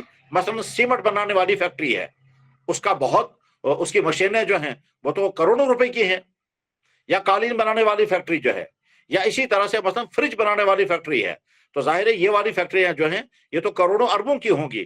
تو فیکٹری کا جو اوزار کا سسٹم ہے، جو ان کی مشینری ہیں، उन पर ज़कात लाजिम नहीं होती। और फैक्ट्री के बाद दूसरी किस्म जो है उसको कहते हैं खाम माल, रॉ मटेरियल, यानी जो खाम माल मंगवाया गया और आगे चल करके वो तैयार माल बनेगा। मसलन सीमेंट बनाने वाली फैक्ट्री या शाल बनाने वाली फैक्ट्री ऊन खरीदती है, सीमेंट बनाने वाली फैक्ट्री पत्थर खरीदती है, और वो पत्थर का स्टॉक उनके पास रहता है, उनको कहते हैं खाम माल। ये जो खाम माल है ये माल है, ज़कात की अदायगी में इस खाम माल की भी कीमत लगानी पड़ेगी और खाम माल की कीमत लगा करके उसके ज़कात निकालनी होगी। और एक ही फैक्ट्री के पास तैयार शुदा माल, ये तैयार शुदा माल आप जयपुर, हम इस वक्त ये जो ऑनलाइन क्लास चल रही है वो जयपुर से चल रही है। जयपुर में मसला हमारे जानने वाले हैं कि जो फर्नीचर का काम करते हैं, फर्नीचर के काम में उनको क्या करना है, एक तो उनके पास बहुत बड़ी बड़ी मशीनें हैं, जो मशीनें दरख्तों की कटाई करती हैं, फिर उसके बाद उनके तख्ते बनाती हैं, उसके बाद फिर पीस बनाती हैं, फिर उनकी पॉलिश करती हैं, फिर उनके पास मेज़ कुर्सियाँ बनती हैं, फिर सोफा सेट और दूसरी किस्म की बहुत कीमती चीज़ें बनती हैं जिसको फर्नीचर के कबील से कहते हैं। तो अब उनके पास नंबर एक तो वो मशीनें हैं, जिन मशीनों के ज़रिए से सारा बन रहा है, मशीनों में ज़कात नहीं है। और नंबर दो, उनके पास वो जो लकड़ियाँ हैं, वो जो दरख्त उन्हें लाए हैं काट काट करके, उन दरख्तों वो खाम माल हैं। और इसी तरह से उनके पास पॉलिश होगी, उनके पास लोहा होगा, उनके पास कीलें होंगी, उनके पास जोड़ने के लिए फेविकोल होगा। ये सारा रॉ मटेरियल है, इस रॉ मटेरियल की तमाम चीज़ों पर भी ज़कात लाजिम होगी। और उसके बाद फिर उनका कोई तैयार शुदा माल होगा, उसमें लाखों की कुर्सियां हो सकती हैं, मेज हो सकते हैं, सोफा सेट हो सकते हैं, पलंग हो सकते हैं, और इस तरह की दूसरी चीजें हो सकती हैं। तो उन तमाम चीजों पर भी ज़कात लाजिम होगी। ये भी अमवाल तिजारत में आता है। जब आप अमवाल तिजारत पर ज़कात की बात करेंगे तो अब आपके सामने एक बड़ा मसला आएगा, और वो बहुत गहराई के साथ सुनने और समझने का है, और उसके बाद मुताला करने का, ताकि आप उनका जवाब दे सकें। वो मसला ज्यादातर राजस्थान में ही है। मसलन राजस्थान में जमीनों के अंदर से जो मार्बल निकलता है, और किस्म किस्म का मार्बल निकलता है, इस मार्बल निकालने वाला आपसे पूछता है कि मुझे ज़कात किस पर निकालनी है। मार्बल जो है वो असल में मुल्क की प्रॉपर्टी है, और वो गवर्नमेंट की तरफ से परमिशन मिलता है। परमिशन मिलने के बाद फिर ये आदमी जो है वो मार्बल निकालता है, और निकालने पर फिर बेचता है। तो अब वहां मार्बल कितना भी निकाला है, अभी कितना बाकी है वो तो नहीं मालूम है, तो अब किस पर ज़कात लाजिम होगी। तो जवाब यह है कि मार्बल निकालने वाले ने जितना मार्बल निकाल लिया, और निकालने के बाद अब उसका वो मालिक बन गया, अब वो अभी उसने उसको तैयार नहीं किया, अभी वो चट्टानों की शक्ल में है। आगे वो मशीनों के जरिए से उस मार्बल की सफाई करेगा, और उस मार्बल के प्लेटें बनाएगा जिस अंदाज के वो बनाना चाहता है। वो आप देखते हैं वहां चारों तरफ से ग्रेनाइट है, सफेद मार्बल है, और मार्बल की हजारों किस्में हैं। तो ये जो मार्बल निकाला अभी नहीं गया, उस पर कोई ज़कात नहीं। जो मार्बल आपने निकाल लिया, ये जो चट्टानों की शक्ल में है, ये अब माल बन गया है और आपके कब्जे में आ गया, इस पे भी ज़कात लाजिम होगी। और उसके बाद फिर जब उसको तैयार करेंगे, यानी मशीनों से जब उसको फाड़ेंगे, उसके पीस बनाएंगे और उसकी फिनिशिंग करेंगे, उसके जो तख्ते बनाएंगे, जो मार्बल की प्लेटें होती हैं, उन पर भी ज़कात लाजिम होगी। जब सामान के ज़कात के सिलसिले में आप जब गौर करेंगे तो उसमें आपके सामने ये भी सवाल आएगा कि जनाब हमने सामान मंगवाया है लेकिन अभी हम तक वो पहुंचा नहीं है। मसलन फर्ज कीजिए एक दुकानदार आपसे कहेगा कि हमने चाइना से सामान मंगवाया और वो सामान यहाँ भी पहुंचा नहीं है और ज़कात की अदायगी का वक्त आ गया, उस सामान की ज़कात हमारे जिम्मे लाजिम है या नहीं। तो जवाब यह है कि वो सामान अगर आपकी मिल्क में आ चुका है, अगरचे आपके कब्जे में नहीं आया, मिल्क में आना और कब्जे में आना दोनों अलग अलग चीजें हैं। आपके ऑर्डर पर सामान चला कोरिया से या चाइना से, या मसलन सामान चला है मद्रास से, वो अगर आप तक अभी पहुंचा नहीं, लेकिन चूंकि डीलिंग हो चुकी है, आप वो सामान खरीद चुके हैं, वहां से सामान आपके नाम पर पैक हो चुका है, चाहे अभी वही मौजूद है, रास्ते में है, वो आपकी प्रॉपर्टी है, उस सामान की ज़कात भी देनी पड़ेगी, वो सामान तिजारत में दाखिल है। सामान तिजारत की ज़कात के सिलसिले में आपके सामने बार बार सवाल आएगा कि जो सामान की जब हम ज़कात निकालेंगे तो कीमत कौन सी मानेंगे। जिस वक्त हमने ये सामान खरीदा उस वक्त की कीमत मानी जाएगी या इस वक्त जो हम सामान बेच रहे हैं उसकी कीमत मानी जाएगी। तो जवाब आप देंगे कि आपको कीमत फरोख्त को मोतबर मानना होगा।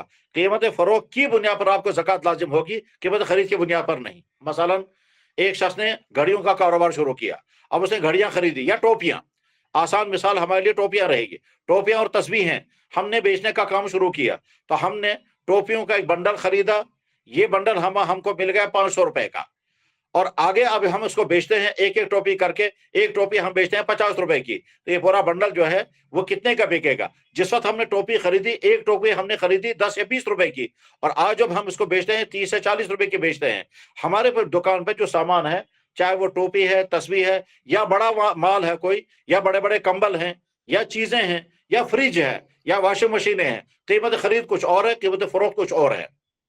اسٹیشنری کی دکانوں پر کتنی چیزیں ہوتی ہیں جن کی قیمت فروخت، قیمت خرید کچھ اور تھی، قیمت فروخت کچھ اور ہے۔ دکانداروں کے پاس آیا ہوا مال کبھی کبھی سالہ سال تک پڑا رہتا ہے، جس وقت خریدا تھا اس وقت اس کی قیمت کچھ اور تھی، اور جب بیچنے کا وقت آئے گا تو اس وقت قیمت فروخت کچھ اور ہوگی۔ تو جب وہ زکوٰۃ نکالیں گے تو زکوٰۃ کس ترتیب سے نکالیں گے؟ جواب آئے گا کہ زکوٰۃ آپ نکالیں گے قیمت فروخت کے اعتبار سے، نہ کہ قیمت خرید۔ لہذا جس قیمت سے آپ نے یہ سامان خریدا تھا وہ قیمت اس وقت معتبر نہیں ہے، بلکہ جس قیمت پر آپ بیچیں گے وہ قیمت معتبر ہوگی۔ اس پر سوال کبھی کبھی سوال کرنے والا یہ سوال کرے گا کہ جناب میں کتنے پر بیچوں گا، یہ تو بھی میں بتا ہی نہیں سکتا، میں تو کوشش کروں گا زیادہ زیادہ نفع لینے کی۔ اب میں نے اگر یہ ٹوپی خریدی تھی 20 روپے کی، اور میں خریدار کو چاہوں گا یہ 50 روپے کی بکے، اگر وہ 50 نہیں تو چلو میں پھر 40 کو دوں گا، 40 نہیں تو کم سے کم میں 35 کی دوں گا، 35 نہیں تو میں 30 کی دوں گا، کیونکہ خریدی میں نے تھی 20 روپے کی، کم سے کم 10 کما لوں گا۔ تو اب میں کون سی والی تو جواب آپ کہیں گے کم سے کم نفع جس پر آپ بیچنے کے لیے تیار ہو جائیں گے وہ والی قیمت آپ اس وقت مانیں گے، اور وہ والی قیمت مان کر کے پھر دکان کے تمام اموال کا حساب کریں، اور آپ کو زکوٰۃ ادا کرنی ہوگی۔ زکوٰۃ کی ادائیگی میں ایک بڑا مسئلہ آج کے زمانے میں پیش آتا ہے کہ جی زمینیں خریدی گئی، ان زمینوں پر زکوٰۃ ہے یا نہیں۔ تو آپ کو سمجھ کر کے رکھنا ہوگا کہ جب زمین خریدی جاتی ہے، پلاٹس خریدے جاتے ہیں، تو اس وقت زکوٰۃ کون سی صورت میں لازم اور کون سی صورت میں لازم نہیں ہے۔ زمین خریدنے والا جب زمین خریدتا ہے تو یا تو اس نے زمین خریدی ہے مکان بنانے کے لیے، اس صورت میں اس زمین پر زکوٰۃ لازم نہیں، اور یا پھر زمین خریدنے والا خریدتا ہے تاکہ اس پر دکان بنائے گا، اس پر بھی زکوٰۃ لازم نہیں، یا زمین خریدنے والے نے زمین خریدی اس لیے تاکہ اس میں کوئی چیز اگائے گا، مثلا درخت اگائے گا، سبزیاں اگائے گا، پھل اگائے گا، بانس لگائے گا، آم کا پیڑ لگائے گا، ٹھیک ہے، اس طرح سے کوئی چیز جس کو کہتے ہیں ایگریکلچر پرپز، یعنی کوئی چیز اگانے، اس زمین کو اس نے زرعی زمین بنانا چاہا ہے، چاہے اس میں دھان اگائے، گندم اگائے، فصلیں اگائے، سبزیاں اگائے، باغ لگائے، اس صورت میں بھی اس زمین پر زکوٰۃ لازم نہیں ہوگی۔ اور اگر کسی شخص نے زمین خریدی اس لیے تاکہ مثلا اس کو پارکنگ بنائے، یا اس زمین کو کسی فیکٹری والے کو کرائے پر دے، تو اس پر بھی زکوٰۃ لازم نہیں ہوگی نفس زمین پر۔ ہاں کرایہ جب آئے گا تو کرائے پر زکوٰۃ لازم ہوگی۔ زمین پر زکوٰۃ صرف ایک صورت میں لازم ہوتی ہے، جب کوئی آدمی زمین کا پلاٹ یا زمین کا بہت بڑا ایریا خریدا اس غرض کے لیے کہ جو ہی قیمت بڑھ جائے گی میں زمین کو بیچوں گا، اس زمین کو میں بیچوں گا، تو اس صورت میں یہ زمین نہیں، یہ مال تجارت ہے۔ مثلا فرض کیجئے ایک شخص نے زمین کا ایک پلاٹ خریدا، یہ 10 لاکھ روپے کا تھا، یا زمین کا 1 ایکڑ خریدا، یہ 1 کروڑ روپے کا تھا، تو یہ جو زمین خریدی گئی اس نیت سے خریدی گئی کہ اس پلاٹ کی قیمت بڑھ جائے گی، اس زمین ایکڑ کی زمین کی قیمت بڑھ جائے گی، تو اس کے بعد پھر میں زمین کو بیچوں گا، تو یہ مال تجارت ہے۔ جیسے دکاندار نے سامان خریدا، آگے اس کو بیچنا ہوگا، اس غرض کے لیے اس نے سامان خریدا، تو یہ مال تجارت ہے اور اس کو زکوٰۃ لازم ہوگی۔ اسی طرح سے یہ جو زمین خریدی گئی ہے یہ مال تجارت ہے، اس پر زکوٰۃ لازم ہو جائے گی۔ بس یہیں سے آپ سمجھ سکتے ہیں کہ اگر کسی شخص نے گاڑی خریدی تو گاڑی پر زکوٰۃ لازم ہوگی یا نہیں، تو جواب یہ ہے کہ گاڑی جب انسان خریدتا ہے وہ 3 مقاصد کے لیے خریدتا ہے، یا تو وہ ذاتی استعمال کے لیے گاڑی خریدی گئی، اس پر زکوٰۃ لازم نہیں، اور یا پھر اس نے کرائے پر گاڑی چلانی ہے، چاہے وہ سومو ہے، چاہے وہ اس سے بڑی گاڑی ہے۔ اگر کرائے پر گاڑی چلانے کے لیے اس نے گاڑی خریدی ہے، ویسا میٹاڈار خریدی، سومو گاڑی خریدی یا تویرا خریدی، اور اس کو وہ کرائے پر چلائے گا، تو اس پر بھی زکوٰۃ لازم نہیں ہے۔ کرائے کی رقم پر زکوٰۃ لازم ہے، جب کرائے کی رقم جمع ہو جائے گی جتنی بھی ہوگی۔ اور اگر کسی شخص نے گاڑی خریدی بیچنے کے لیے، جیسے کچھ لوگ جو ہے وہ پرانی گاڑیوں کا کام کرتے ہیں، پرانی گاڑیاں خریدیں گے اور بیچیں گے، تو ان انسانوں وہ جو پرانی گاڑیاں ہیں، چاہے وہ بہت ہی خستہ حالت میں ہوں چاہے بہت اچھی حالت میں ہوں، اس پر زکوٰۃ لازم ہوتی، کیونکہ وہ مال تجارت ہے۔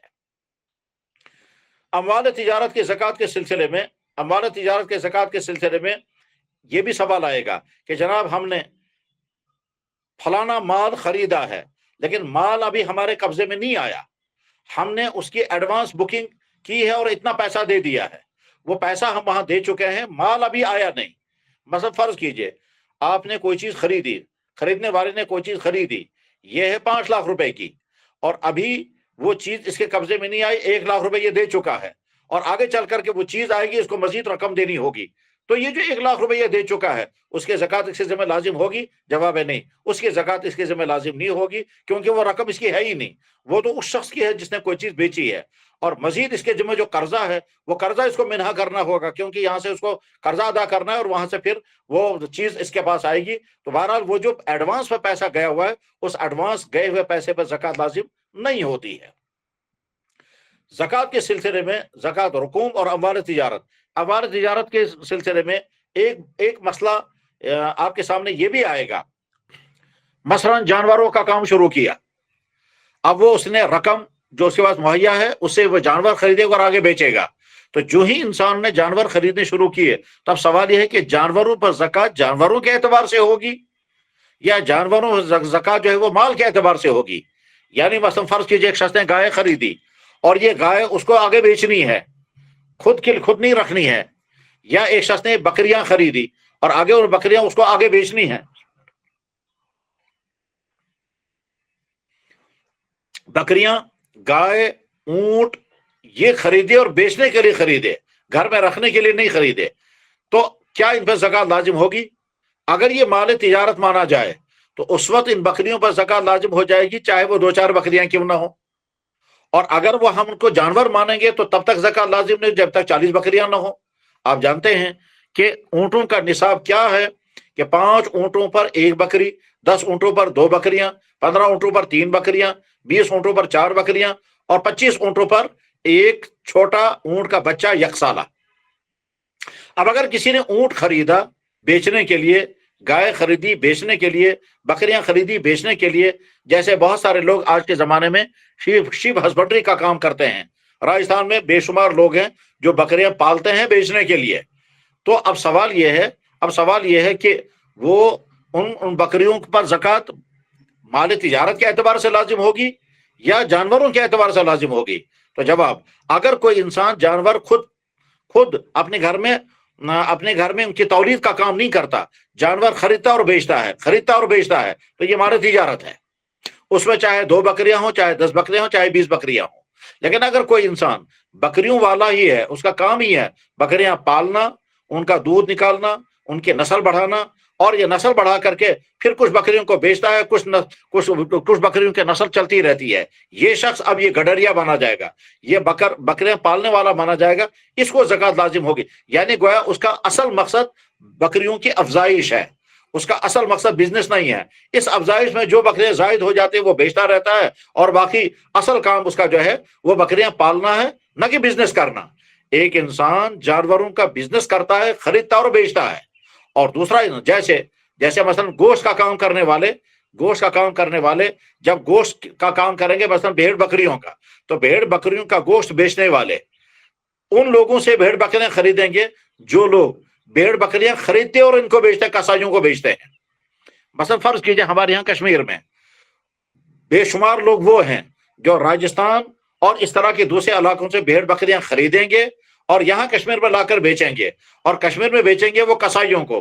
کسائی جو ہیں وہ اپنے دکانوں پر جانوروں کو ذبح کرتے ہیں اور پھر گوشت فروخت کرتے ہیں۔ یہ جو درمیان میں انسان ہے جو ایک جگہ سے بکریاں خرید اور جگہ بیچ رہا ہے، اس شخص کو جو زکوٰۃ لازم ہوگی وہ کون سی لازم ہوگی؟ تو جواب ہے کہ اس کو زکوٰۃ لازم ہوگی مال تجارت کے اعتبار سے، لہذا وہ بکریاں کم ہوں یا زیادہ ہوں، اونٹ کم ہوں یا زیادہ ہوں، بھینسیں کم ہوں یا زیادہ ہوں، اسی حساب سے اس کو زکوٰۃ ادا کرنی ہوگی۔ اموال تجارت کے مسئلے میں ایک الجھن بار بار آتی ہے، وہ یہ کہ بڑے بڑے دکاندار، خاص طور پر جو دوائیاں بیچنے والے ہیں، وہ آپ سے سوال کریں گے جناب دوائیوں بہت بڑا سٹاک ہے دکان کے اندر، اس کا ہم حساب کیسے کریں گے؟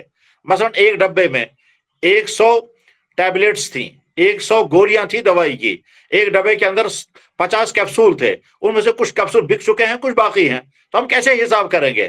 تو جواب میں بتانا ہوگا کہ جیسے تم سالانہ اپنی دکانوں کا حساب کرتے ہو، اسی طرح سے اس کا بھی تمہیں حساب کرنا ہوگا، اور اس کا حساب کرنے کے بعد پھر دیکھو گے تمہارے پاس مال کتنا ہے، اور یہ جو مال ہے اس مال میں پھر تمہیں زکوٰۃ نکالنی ہوگی۔ جب تک حساب نہیں کرو گے تب تک صرف تخمینہ لگا کر زکوٰۃ کی ادائیگی میں خطرہ اس بات کا ہے کہ جتنی زکوٰۃ لازم ہوئی تھی اتنی زکوٰۃ تم نے ادا نہیں کی ہے، اور اگر تمہیں تخمینہ لگانا ہے تو بڑھ کر کے تخمینہ لگانا، یعنی اگر تمہارا ذہن یہ کہہ رہا ہے کہ میری دکان میں اس وقت تقریباً 1,00,000 روپے کا مال ہے، تو آپ 1,00,000 نہیں، مزید 1,20,000 کا مال مان کر کے پھر آپ زکوٰۃ کی ادائیگی کریں۔ اور اس میں پھر یہ تو ترغیب دینے کی بات ہے جو مساجد کا موضوع ہے کہ زیادہ سے زیادہ جب زکوٰۃ دی جائے گی تو اللہ تعالیٰ مالوں میں برکت عطا کرتے ہیں۔ زکوٰۃ جیسا کہ میں نے عرض کیا کہ سونے اور چاندی اور کرنسی یہ ایک قسم ہے، اور نمبر 2 اموال تجارت۔ اس اموال تجارت میں مزید بہت ساری شکلیں آپ کے سامنے آتی رہیں گی، اور انشاءاللہ جب آپ وہ مطالعہ کرتے رہیں گے اور آپ کے سامنے سوالات آئیں گے اور کتب کی مراجعات کرتے رہیں گے تو قدم قدم پر آپ کو رہنمائی ملتی رہے گی، اور اس سلسلے میں آپ اپنے اساتذہ سے بھی بار بار مدد لیتے رہیں گے۔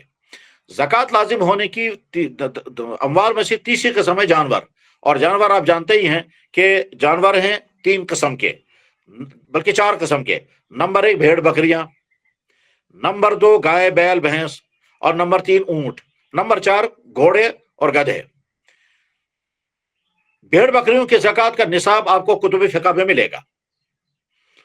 40 بکریوں پر 1 بکری، 120 بکریوں پر 3 بکریاں، 200 بکریوں پر 4 بکریاں، یہ ہے ترتیب۔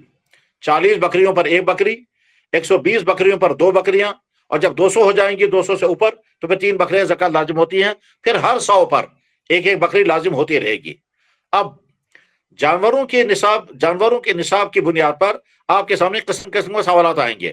مثلا ایک آدمی یہ کہے گا کہ جی میرے پاس بکریاں ہیں لیکن وہ ساری میری نہیں ہیں، کچھ میری ہیں کچھ دوسرے کی ہیں، تو یہ کچھ میری ہیں کچھ دوسرے کی ہیں، ہمارے ذمہ زکوٰۃ کتنی لازم ہے؟ مثلا ایک آدمی یہ کہتا ہے کہ جی میرے پاس بکریاں ہیں وہ 20-30 ہیں، اور دوسرے آدمی کی بکریاں وہ بھی 20-30 ہیں، جب ہم دونوں کو ملاتے ہیں تو نصاب بن جاتا ہے، لیکن جب ہم دونوں کو نہیں ملاتے ہیں، ہماری بکریاں الگ الگ ہیں، تو ہمارے ذمہ زکوٰۃ لازم ہوگی یا نہیں؟ تو جواب یہ ہے کہ اگر یہ بکریاں ہمیشہ ایک ساتھ رہتی ہیں، ان کا باڑا بھی ایک ہے، ان کا محلب بھی ایک ہے، ان کے چراگاہ بھی ایک ہے، ان کا چرواہا بھی ایک ہے، یعنی اگر یہ خلطہ بن گیا ہے، یہ ایک ہی طرح ہیں، تو پھر ان کو ایک خلطہ مانا جائے گا، زکوٰۃ لازم ہوگی۔ لیکن حنفیہ کے ہاں افضل اور بہتر یہ ہے کہ دونوں اپنے الگ بکریاں کر لیں، اور الگ الگ بکریاں کرنے کے بعد دیکھیں اپنے نصاب کو جب پہنچائیں گے تو زکوٰۃ لازم ہو جائے گی۔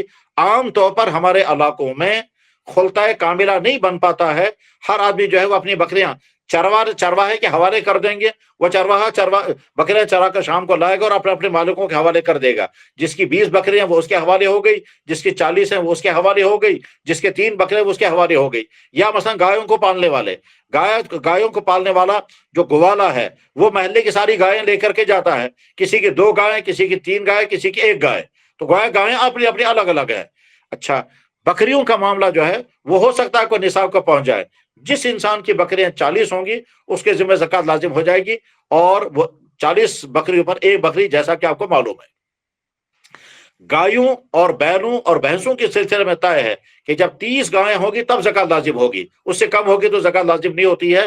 ایسے افراد بہت کم ہیں کہ جن کے پاس عام طور پر 30 گائیں ہوں گی یا 30 سے زیادہ، یا 30 بھینسیں ہوں گی یا اس سے زیادہ۔ لیکن اگر کچھ علاقوں میں ایسے ایمان والے ہوں جن کے ہاں بھینسیں یا گائیں اور بیل اتنی مقدار کے ہوں تو زکوٰۃ لازم ہو جائے گی، اور اس کی تفصیل آپ کو فقہ کتابوں میں ملے گی۔ ویسے جانوروں کی زکوٰۃ کے سلسلے میں عام طور پر مسائل کم آتے ہیں، کیونکہ جانوروں کے پالنے والے افراد عام طور پر دین سے دور ہوتے ہیں، اس لیے وہ نصاب کے بارے میں نہ پوچھتے ہیں نہ سوالات کرتے ہیں۔ لیکن بہرحال ہمیں علمی طور پر یہاں سے تیار رہنا ہے، کسی بھی وقت کوئی بھی سوال ہمارے سامنے آ سکتا ہے۔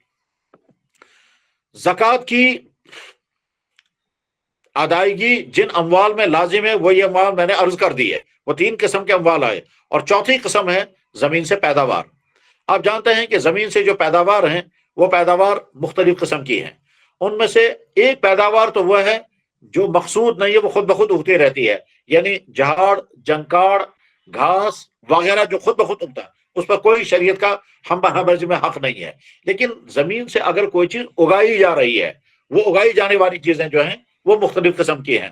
ہم عام طور پر ان کو 3 قسموں میں تقسیم کرتے ہیں۔ نمبر 1 اناج، اور اناج میں آپ جانتے ہیں گندم، باجرہ، چاول اور इसी तरह से हाँ, बस यही चंद चीजें हैं जो अनाज और दालें, ये वो चीजें हैं जो बतौर अनाज की जमीन से उगाई जाती हैं। दूसरी किस्म वो चीजें जो बतौर सब्जी की जमीन से उगाई जाती हैं। फिर सब्जियां किस्म किस्म की हैं, वो आप जानते हैं सब्जियां कितनी हैं। और तीसरी किस्म है जो जमीन से उगाई जाते हैं, वो है मेवा।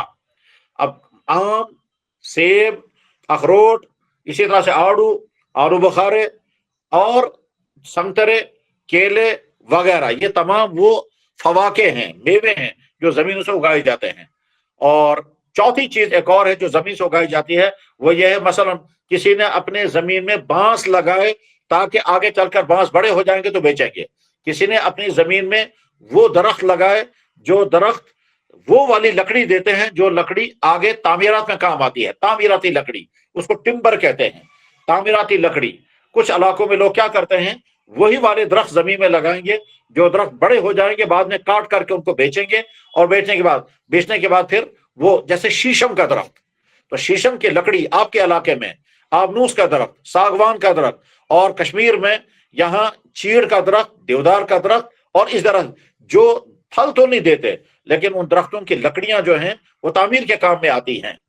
आपके इलाकों में आम का दरख्त फल भी देता है और उसकी लकड़ी जो है वो तामीर में भी काम आती है। लेकिन कुछ दरख्त ऐसे होते हैं जो सिर्फ तामीर के काम में तो आ जाएंगे, उनका फल नहीं आता है। तो अगर दरख्त उगाए जा रहे हैं किसी जमीन में इस गरज के लिए ताकि वो बड़े हो जाएंगे, बेचेंगे, तो अब सवाल यह है कि इन जमीनों में जो पैदावार आ रही है ये उश्र निकालना होगा या नहीं। तो जवाब, पहले ये देखना होगा कि जमीनें उशरी हैं या गैर उशरी हैं।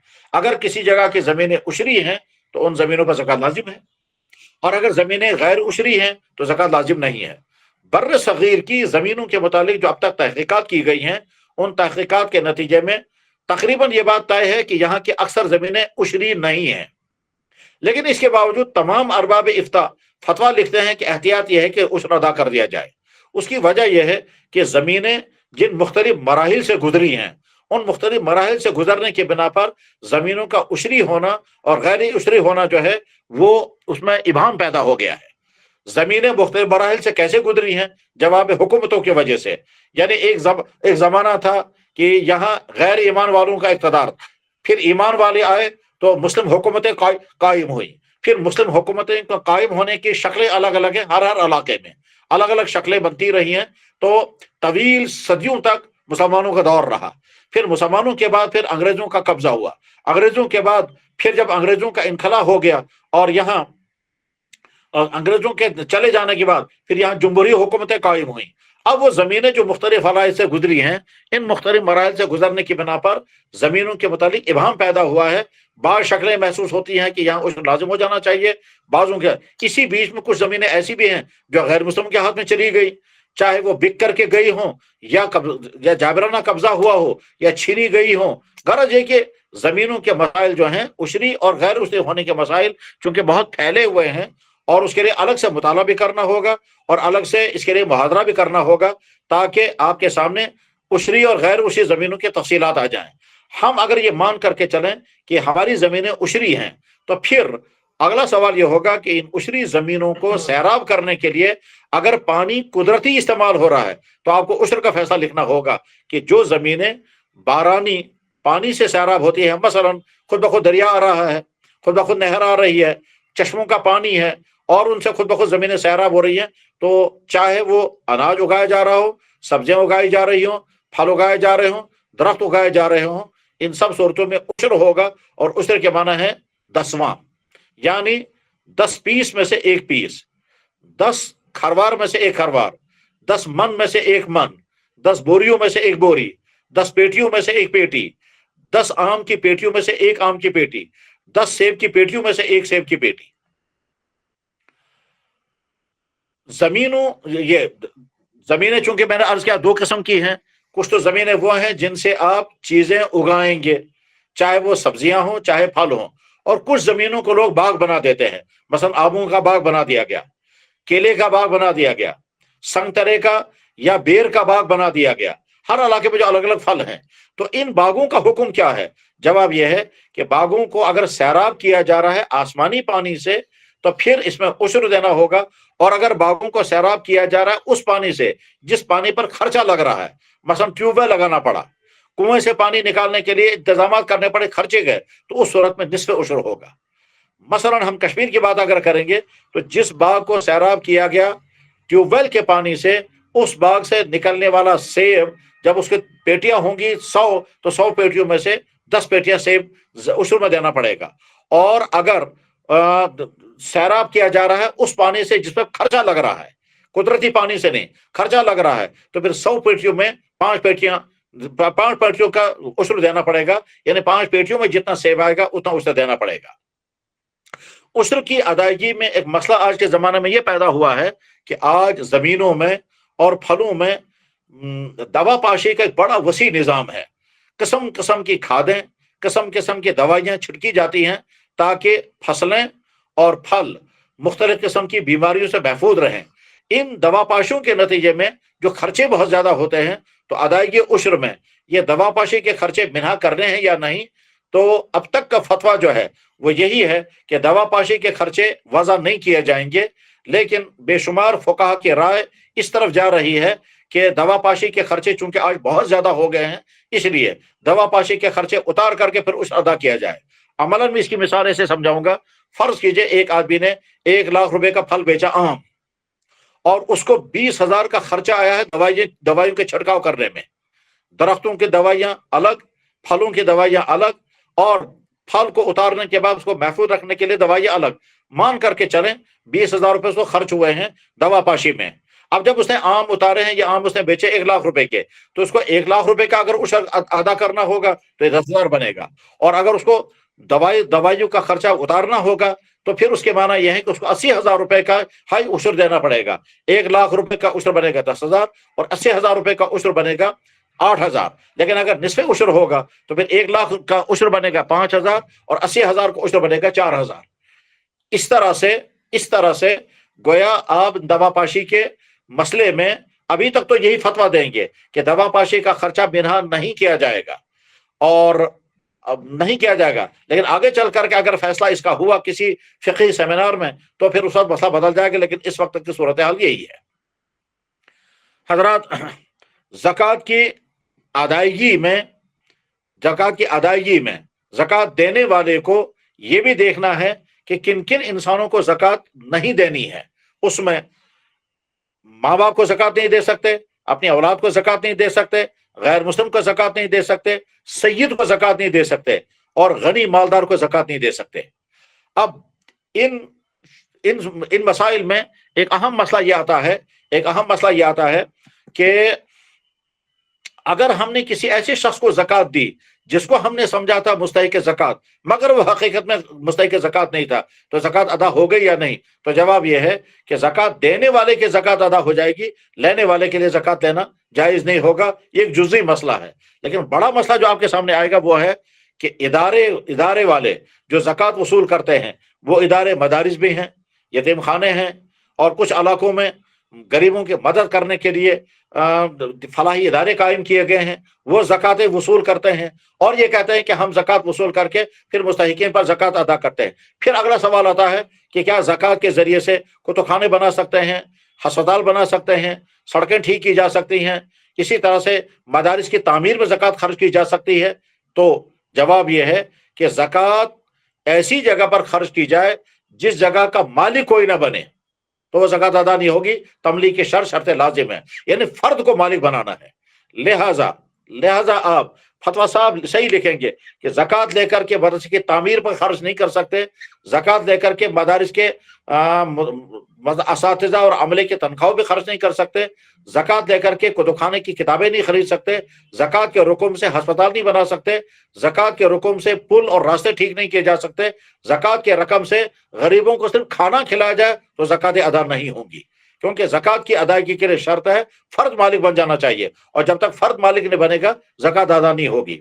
आज बेशुमार लोग खुसूसन हमारे दीनी इदारों से बाहर वो क्या करते हैं, वो इदारे खड़े करेंगे, ज़कातें वसूल करेंगे, फिर अपनी मर्जियों के मुताबिक वो इस तरह से ज़कात खर्च करते हैं कि वो शरअन ज़कात अदा नहीं होगी।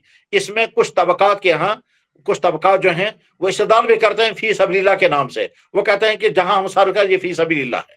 मसलन वो ये समझते हैं कि अगर हमने किसी आदमी को हमने अगर गरीबों के लिए कोई सराय बनाई और सराय में गरीब आकर रह रहे हैं तो हमने फी सबीलिल्लाह बाहर खर्च किया, तो जवाब यह है कि फी सबीलिल्लाह ये नहीं है, बल्कि फी सबीलिल्लाह की तफसीर की किताबों में और फिक्र की किताबों में पढ़नी होगी, तब तायुन होगा फी सबीलिल्लाह के मिज़दार क्या है। फी सबीलिल्लाह से मुराद सिर्फ 2 फर्द है, वह है गाजी और हाजी। ये गाजी और हाजी जो हैं उनको जब ज़कात की रकम दी जाएगी तब वो ज़कात अदा हो जाएगी।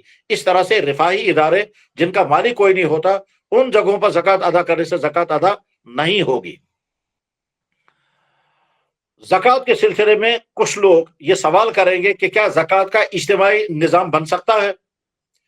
उसूली तौर पर तो जवाब है कि हाँ, इज्तिमाई निज़ाम बनाया जा सकता है, लेकिन इज्तिमाई निज़ाम बनाने के लिए जैसी दयानतदारी, जैसी अमानतदारी और मसाइल पर मोहतात रहने का जो मिजाज होना चाहिए वो चूंकि आज नहीं है, इसलिए बेशुमार लोग मुफ्तियों से फतवा लेंगे कि जनाब हम इज्तिमाई ज़कात के वसूलियाबी और मुस्तहिकीन तक पहुंचाने का निज़ाम बनाएंगे। और कुछ इलाकों में मुफ्ती ने फतवा दे दिया, उन्होंने क्या किया कि ज़कात वसूल करने का सिलसिला शुरू किया, अदारा कायम किया, इदारे में जो लोग काम कर रहे थे उनको आमिलीन बना करके उनके तनख्वाहें शुरू कर दी, उसका बहुत थोड़ी सी रकम बाकी बच गई, वो गरीबों में तकसीम कर दी। तो आप इस सिलसिले में मोहतात रहेंगे, कहीं ऐसा ना हो कि आपके जरिए से कोई आदमी अपने गलत मकासद पूरा करे, फतवा आपसे ले लेगा। तो उसमें बहुत मोहतात रहना है कि ये देखना कि साहब जो लोग इज्तिमाई तौर पर ज़कात वसूल करना चाहते हैं वो और अपने आप को आमिल बना करके, यानी कुछ इलाकों में पाया गया ये कि 2-4 आदमियों ने अपनी कमेटी बनाई, या कहिए एक तंजीम बनाई, या कहिए फोरम बनाया, या एक इंस्टीट्यूट बनाया, उसका एक सदर बन गया, एक नायब सदर बन गया, एक सेक्रेटरी बन गया और एक जो है वो खाजिन बन गया, और उसके बाद फिर 4-5 आदमी उन्हें मुलाजिम रख लिए ज़कात वसूल करने के लिए। अब वो जो ज़कातें वसूल करके ला रहे हैं तो तमाम मुलाजिमों की तनख्वाहें अदा हो रही है और नाम रखा गया ये आमिलीन है, और उसके बाद जो रकम बाकी बच गई दिखाने के लिए उनको गरीबों में तकसीम किया, और तकसीम करने के बाद फिर वहां से फोटो लिया कि देखिए हम जो हैं वो गरीबों में कंबल तकसीम कर रहे हैं, खाने तकसीम कर रहे हैं, कपड़े दे रहे हैं, गरीबों को मकान बना करके दे रहे हैं, और ये सारा वो इसलिए कर रहे हैं ताकि वो अपना रोजगार चला सके। तो ऐसे वक्त में मुफ्ती को बहुत मोहतात रहना होगा और बहुत सोच समझ करके फतवा लिखना होगा। आप ऐसा ना हो कि कोई फतवा लिखे और उसूली आतबार से आपका फतवा जायज होगा मगर उसका मिसयूज होगा, यानी वो गलत इस्तेमाल होगा, तो मुफ्ती को इस बारे में भी बहुत मोहतात रहना होगा। हजरात, इस वक्त ज़कात के सिलसिले में जो मसाइल अर्ज करने थे उनमें से बहुत सारे मसाइल बाकी रह गए, क्योंकि अब वक्त भी काफी हो चुका है, और आइंदा हो सकता है किसी मजलिस में एक और मुहादरे में छोटे हुए मसाइल जो हैं वो में फिर पेश किए जाएंगे। इस वक्त में आखिर में सिर्फ ये मशवरा दूंगा कि ज़कात के मसाइल को ठीक तरह से समझने के लिए किताबों की फहरिस्त अपने सामने रखें, बल्कि किताबें मुहैया रखें। नंबर 1, हमारे फतावा के तमाम किताबों में किताब ज़कात मुफस्सल आता है, हर तरह के सवालात और जवाबात में मौजूद होते हैं। आज के ज़माने में जो बड़ी अहम किताबें मानी जाती हैं ज़कात के बाब में, उसमें अल्लामा यूसुफ अल-करज़ावी की किताब है फ़िक़्ह ज़कात, वो बड़ी मारकतुल आरा किताब मानी जाती है, लेकिन उसके बहुत सारे मुंदरजात से हमारे अहले इल्म जो है वो मुत्तफ़िक़ नहीं है। अल्लामा यूसुफ अल-करज़ावी अभी माजी करीब में एक बड़ी इल्मी शख्सियत गुजरे हैं, जिनके साथ हमारे बहुत सारे अकाबिर के बड़े करीबी ताल्लुकात रहे हैं, खासतौर पर हजरत मुफ़क्किर इस्लाम हजरत मौलाना सैयद अबुल हसन अली नदवी रहमहुल्लाह ताला, इसी तरह से आज के अजीम शान शख्सियत हजरत मौलाना तक़ी उस्मानी साहब, उन्होंने अपनी किताब तकमिला फतहुल मुल्लिम में अल्लामा यूसुफ करज़ावी से मुकदमा भी लिखवाया है। लेकिन अल्लामा यूसुफ करज़ावी के बहुत सारे जो अफकार और उनके ख्यालात हैं वो हमसे मुख्तलिफ हैं, लेकिन उनकी किताब जो मारिकतुल आरा किताब माने जाते हैं वो है फ़िक़्ह ज़कात, वो अरबी में भी है और उसका उर्दू में तर्जमा भी हुआ है, मुताले के तौर पर आप उसको भी रख सकते हैं। अभी करीब में ही 2-3 साल पहले हमारे खित्ते के एक बड़े मुहक्किक आलिम हजरत मौलाना शुआइबुल्लाह खान साहब जो बेंगलोर में हैं, उन्होंने एक किताब लिखी है ज़कात के जदीद और अहम मसाइल। उसमें इस तरह के तमाम मसाइल के मुतालिक एक बहुत मुतदिल जो है वो अहकाम का मजमुआ उन्होंने जमा कर दिया है, उससे भी आप इस्तेफादा कर सकते हैं। इसी तरह से अलग से किताब छपी हुई है मसाइल ज़कात, उस पर भी इस्तेफादा कर सकते हैं। किताब ज़कात के नाम से मुस्तकिल किताबें हैं, उनसे भी इस्तेफादा कर सकते हैं। और फतावा में जो कदीम और जदीद फतावा हैं कि तमाम फतावा में मसाइल मौजूद हैं اور ساتھ میں زندگی چونکہ آگے چلتی ہے، آگے زندگی چلتی رہے گی، نئے نئے مسائل سامنے آتے رہیں گے اور جوابات بھی نکلتے رہیں گے۔ بس اب میں اختتام کرتے ہوئے آخری بات جو اس بارے میں عرض کروں گا وہ یہ ہے کہ آج کے زمانے میں مال کی ایک نئی قسم وجود میں آ گئی ہے۔ وہ مال جو ہے وہ غیر مادی مال ہے۔ پہلے زمانے میں جو ہمیشہ سے مال رہا ہے وہ مادی رہا ہے، یعنی وہ فزیکل رہتا ہے، لیکن آج کے زمانے میں مال کی ایک ایسی قسم بھی ہے جو فزیکل ہے ہی نہیں۔ وہ کیا ہے؟ جیسے مصنف کی تصنیف، چنانچہ ایک شخص نے کتاب لکھی، پبلشر کو کہتا ہے مجھے بتاؤ کتاب کتنے، تو وہ حق کی تصنیف بیچتا ہے، تو یہ حق ہے۔ اسی طرح سے آپ اس کو اور زیادہ اچھی طرح سے سمجھ سکتے ہیں، بعض فیکٹریوں والے اپنا لوگو بناتے ہیں، اپنا مارکا بناتے ہیں، لوگو جو ان کا ہوتا ہے، مثلا ہو سکتا ہے آپ نے کپڑے استعمال کیے ہوں گے ایڈیڈاس کے یا نائکی کے، اور ایڈیڈاس اور نائکی کا ایک لوگو ہوتا ہے۔ وہ لوگو جو ہے وہ اصل میں بے جان چیز ہے، بے معنی چیز ہے، مگر نسبت وہ مال ہے۔ وہ مال ہے کہ آپ اس کا استعمال نہیں کر سکتے، آپ اس کو بیچنے، آپ اس کا استعمال نہیں کر سکتے، اور اگر کوئی ان کا دوسرے کسی کمپنی کا لوگو استعمال کرے گا تو یہ اس کے خلاف کیس ہو جائے گا۔ تو گویا لوگو مال نہیں ہے مگر مال بن چکا ہے۔ تو اب کیا ان کو کہتے ہیں حقوق مجردہ۔ تو حقوق مجردہ کو الگ سے آپ کو سمجھنا پڑے گا، حقوق مجردہ کی کتنی قسمیں ہیں اور ان کی مثالیں کیا کیا ہیں۔ ان حقوق مجردہ کو جب ہم مال مان لیں گے تو کون سی صورت میں زکوٰۃ لازم ہوگی اور کون سی صورت میں زکوٰۃ لازم نہیں ہوگی، تو اس وقت جو مختصر میں عرض کروں گا کہ اگر کسی کمپنی نے اپنے لیے کوئی مارکا، کوئی نشان، کوئی علامت مقرر کی ہے، کوئی علامت مقرر کی ہے جو اپنے اصل کے اعتبار سے بے معنی ہے، لیکن اس وقت اس کمپنی کی علامت بن گئی ہے، گویا ان کے ہاں وہ مال کے درجے میں ہے، چونکہ اس نے بیچا نہیں، ابھی اسے وہ بکنے والا نہیں بیچا، اس لیے اس کو اموال زکوٰۃ میں شامل نہیں کر سکتے۔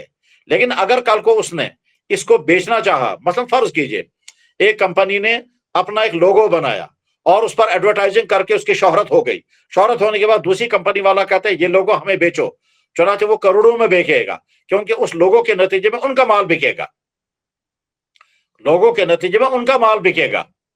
تو ان کا جو مال بکے گا، اس لوگوں کی مالیت جو وصول کی گئی، اب یہ جو پیسہ آیا ہے اس کی زکوٰۃ لازم ہوگی۔ لیکن جب تک وہ لوگو اپنی اصل حالت میں ہے تب تک وہ چونکہ اپنی ذات کے اعتبار سے مال نہیں ہے، اس لیے اس پر زکوٰۃ لازم نہیں ہوگی۔ یعنی گویا حقوق مجردہ جن کی خرید و فروخت بھی ہو سکتی ہے، ان حقوق مجردہ کو جب تک وہ حق کی شکل میں اس کی زکوٰۃ لازم نہیں ہوگی۔ اللہ کرے یہ منتشر سے گفتگو آپ کے لیے مفید سے مفید تر بنے اور آپ کے مزید مطالعے کے لیے مہمیز کا کام دے۔ جب آپ انشاءاللہ مزید مطالعہ کریں گے تو آپ کو باقی ماندہ تمام مسائل کی رہنمائی مل جائے گی۔ اس وقت اس گفتگو کو سن کر کے ہو سکتا ہے آپ کے ذہنوں میں سوالات ابھرے ہوں گے اور لازماً ابھریں گے، تو چند منٹوں کے لیے میں حاضر رہوں گا تاکہ آپ کے سوالوں کا جواب پیش کر سکوں۔ السلام علیکم ورحمۃ اللہ وبرکاتہ۔ السلام ورحمۃ اللہ۔ حضرت میں عبد الرحمن ضلع بلند شہر سے میرا تعلق ہے۔ بہت خوب۔ حضرت آپ نے ایک چیز یہ بتائی تھی کہ زمین کی پیداوار، جی اس کے اوپر تفصیل پوری بیان کری، اور بیان کرتے ہوئے یہ بات بھی بتائی تھی کہ ٹیوب ویل سے سیراب کیا ہے تو نصف عشر واجب ہوگا، اور اگر آسمانی پانی سے یا نہر وغیرہ کے پانی سے زمین کو سیراب کیا گیا ہے تو عشر واجب ہوگا۔ ہمارے علاقوں کے اندر تقریباً ساری زمینیں حضرت ایسی ہیں جو ٹیوب ویل سے ہی سیراب ہوتی ہیں، لیکن اس کے باوجود عشر ہی وصول کیا جاتا ہے، نصف عشر وصول نہیں کیا جاتا۔ ایک سوال تو یہ ہے کیا ایسا کرنا صحیح ہے؟ دوسرا سوال یہ ہے حضرت اس سے متعلق، زمین سے متعلق، ہمارے علاقوں میں یہ نظام بہت زیادہ ہے کہ زمین کسی اور کی ہوتی ہے اور اس میں پیداوار، یعنی دوسرا کسان اس میں محنت کر کے پیداوار وصول کرتا ہے، تو ایسی صورت میں عشر کس کے لیے دینا ضروری ہوگا؟ بہت اچھے، دونوں سوال بہت اہم ہیں اور اچھے سوال ابھارے ہیں۔ ان سوالوں کا جواب جو ہے وہ دوسرے بھائیوں کے لیے بھی انشاءاللہ ضرورت کا بھی ہے اور نفع کا ذریعہ ہوگا۔ اصولی طور پر السلام علیکم حضرت۔ میں سوال کا جواب عرض کرتا ہوں، اس کے بعد پھر انشاءاللہ آپ کی بات سنوں گا۔ اصولی طور پر جس زمین کو بارانی پانی سے سیراب کیا جاتا ہے اس میں عشر ہے، اور جس زمین کو سیراب کیا جاتا ہے کنویں کے پانی سے، ریٹ کے پانی سے، ٹیوب ویل کے پانی سے، اس زمین سے کی پیداوار پر نصف عشر ہے۔ یہ طے شدہ مسئلہ ہے۔ اب اگر کہیں کے کسی علاقے میں وہاں کے عشر وصول کرنے والے پورا عشر وصول کر رہے ہیں تو ایک اعتبار سے اس میں حرج نہیں ہے اور ایک اعتبار سے غلط ہے. اگر وہ یہ بتا رہے ہیں کہ بھائی تمہارے ذمے پورا عشر لازم ہے، حالانکہ شرعی طور پر ان کے ذمہ پورا عشر لازم نہیں ہے، تو یہ کہنا کہ پورا عشر لازم ہے یہ غلط ہے.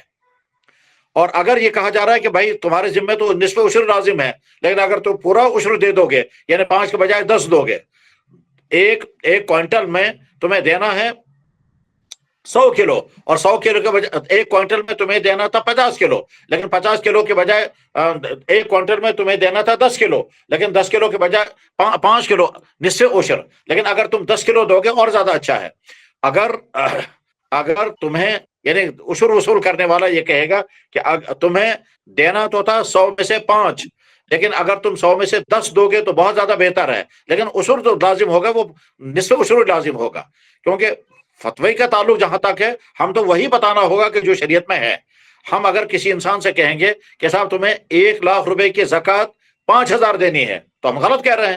1,00,000 روپے کی زکوٰۃ 2,500 ہے، نہ کہ 5,000. بس ٹھیک اسی طرح سے جب اصول بنا ہوا ہے کہ وہ پانی جس پر خرچے لگ رہے ہیں، چاہے وہ ریہٹ، چاہے وہ بیل، چاہے ٹیوب ویل، چاہے مشینیں، اور اس پانی سے زمینیں سیراب کی جا رہی ہیں، تو وہاں نصف عشر ہے.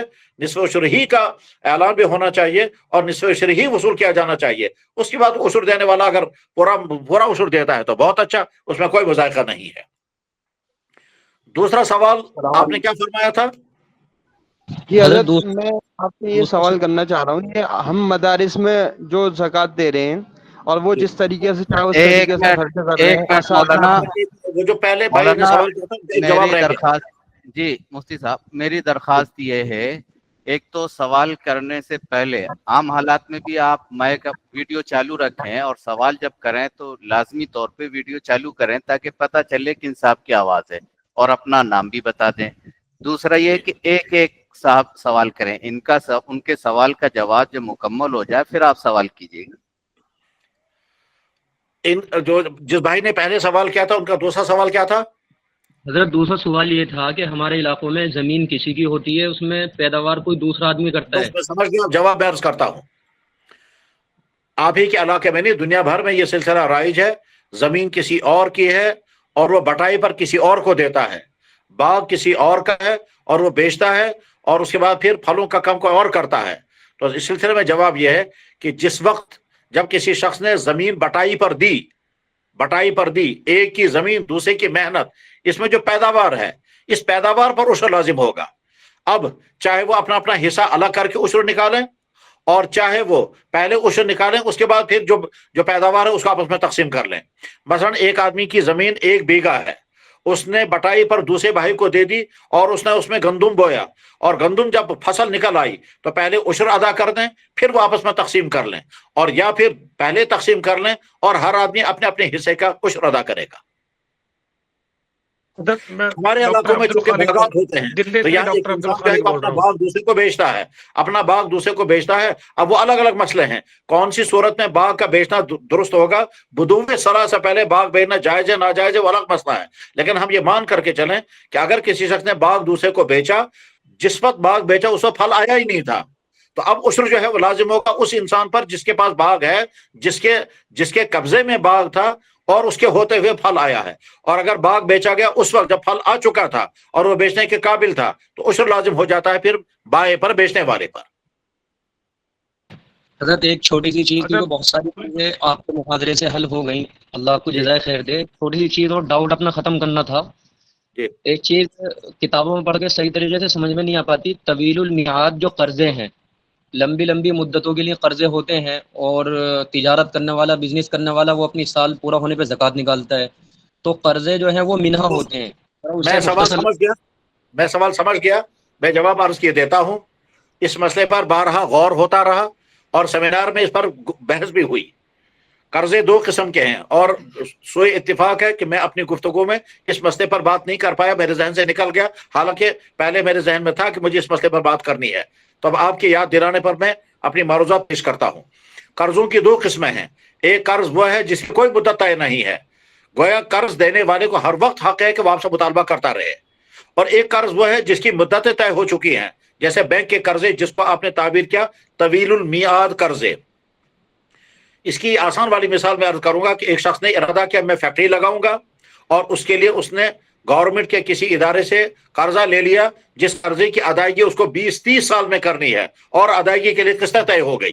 اس کو کہیں گے طویل المیعاد قرضے، چاہے وہ 20 سال 30 سال، چاہے بعضے قرضے ایسے بھی ہیں کہ جو 100 سال کے 90 سال کے لیے ہوا کرتے ہیں، جیسے 90 سال کی لیز کا معاملہ ہوتا ہے.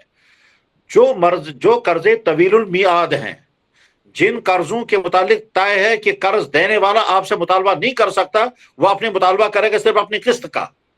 جب ماہانہ قسطیں طے ہوئی ہیں یا سالانہ قسطیں طے ہوئی ہیں، قرض دینے والا ادارہ یا فرد آپ سے اب صرف اپنی قسط کا مطالبہ کر سکتا ہے، اس کے بعد کا مطالبہ وہ نہیں کر سکتا.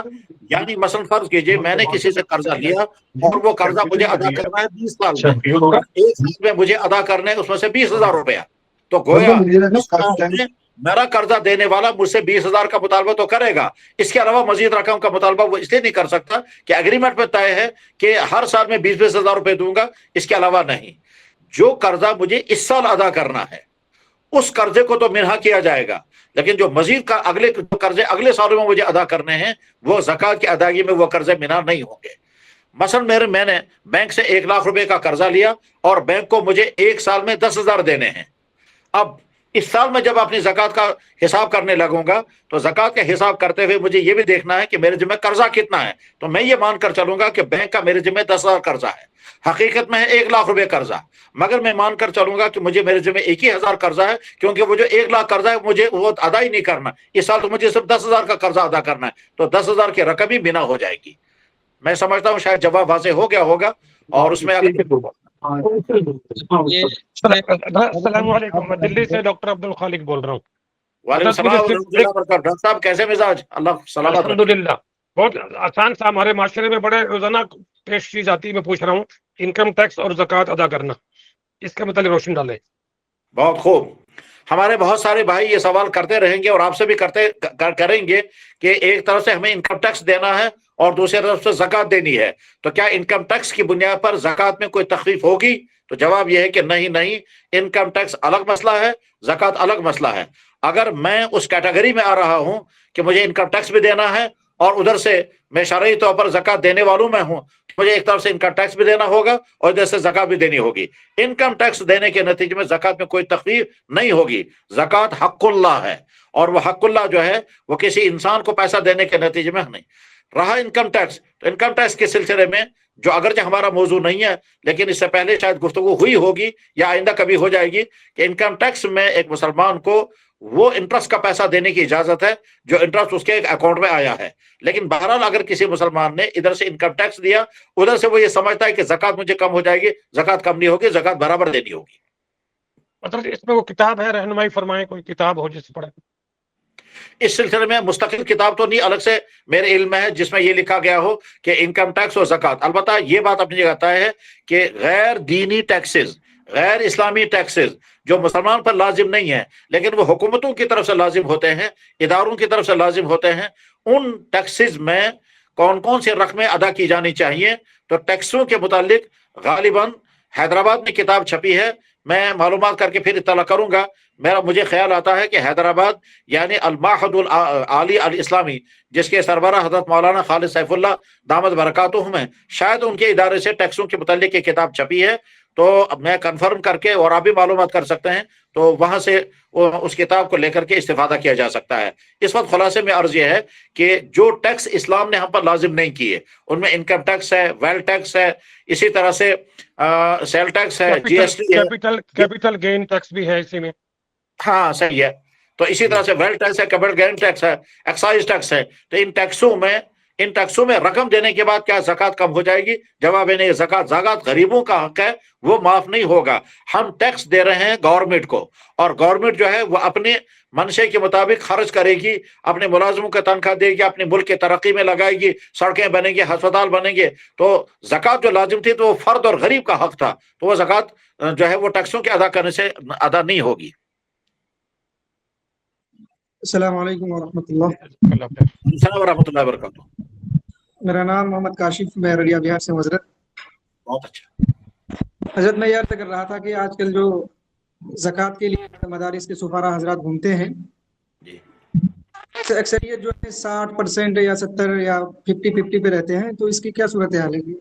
वो बहुत ज़कात अच्छा। के तो सवाल जो है वो ये है कि अगर मदारिस वाले ये काम करें या कोई भी इदारा कि सफारा को भेजें और कमीशन पर ज़कात वसूल कराएं, कमीशन पर चंदा कराएं, ज़कात करें, हम कहेंगे कमीशन पर, तो कमीशन पर चंदा कराना ही गैर शरई है।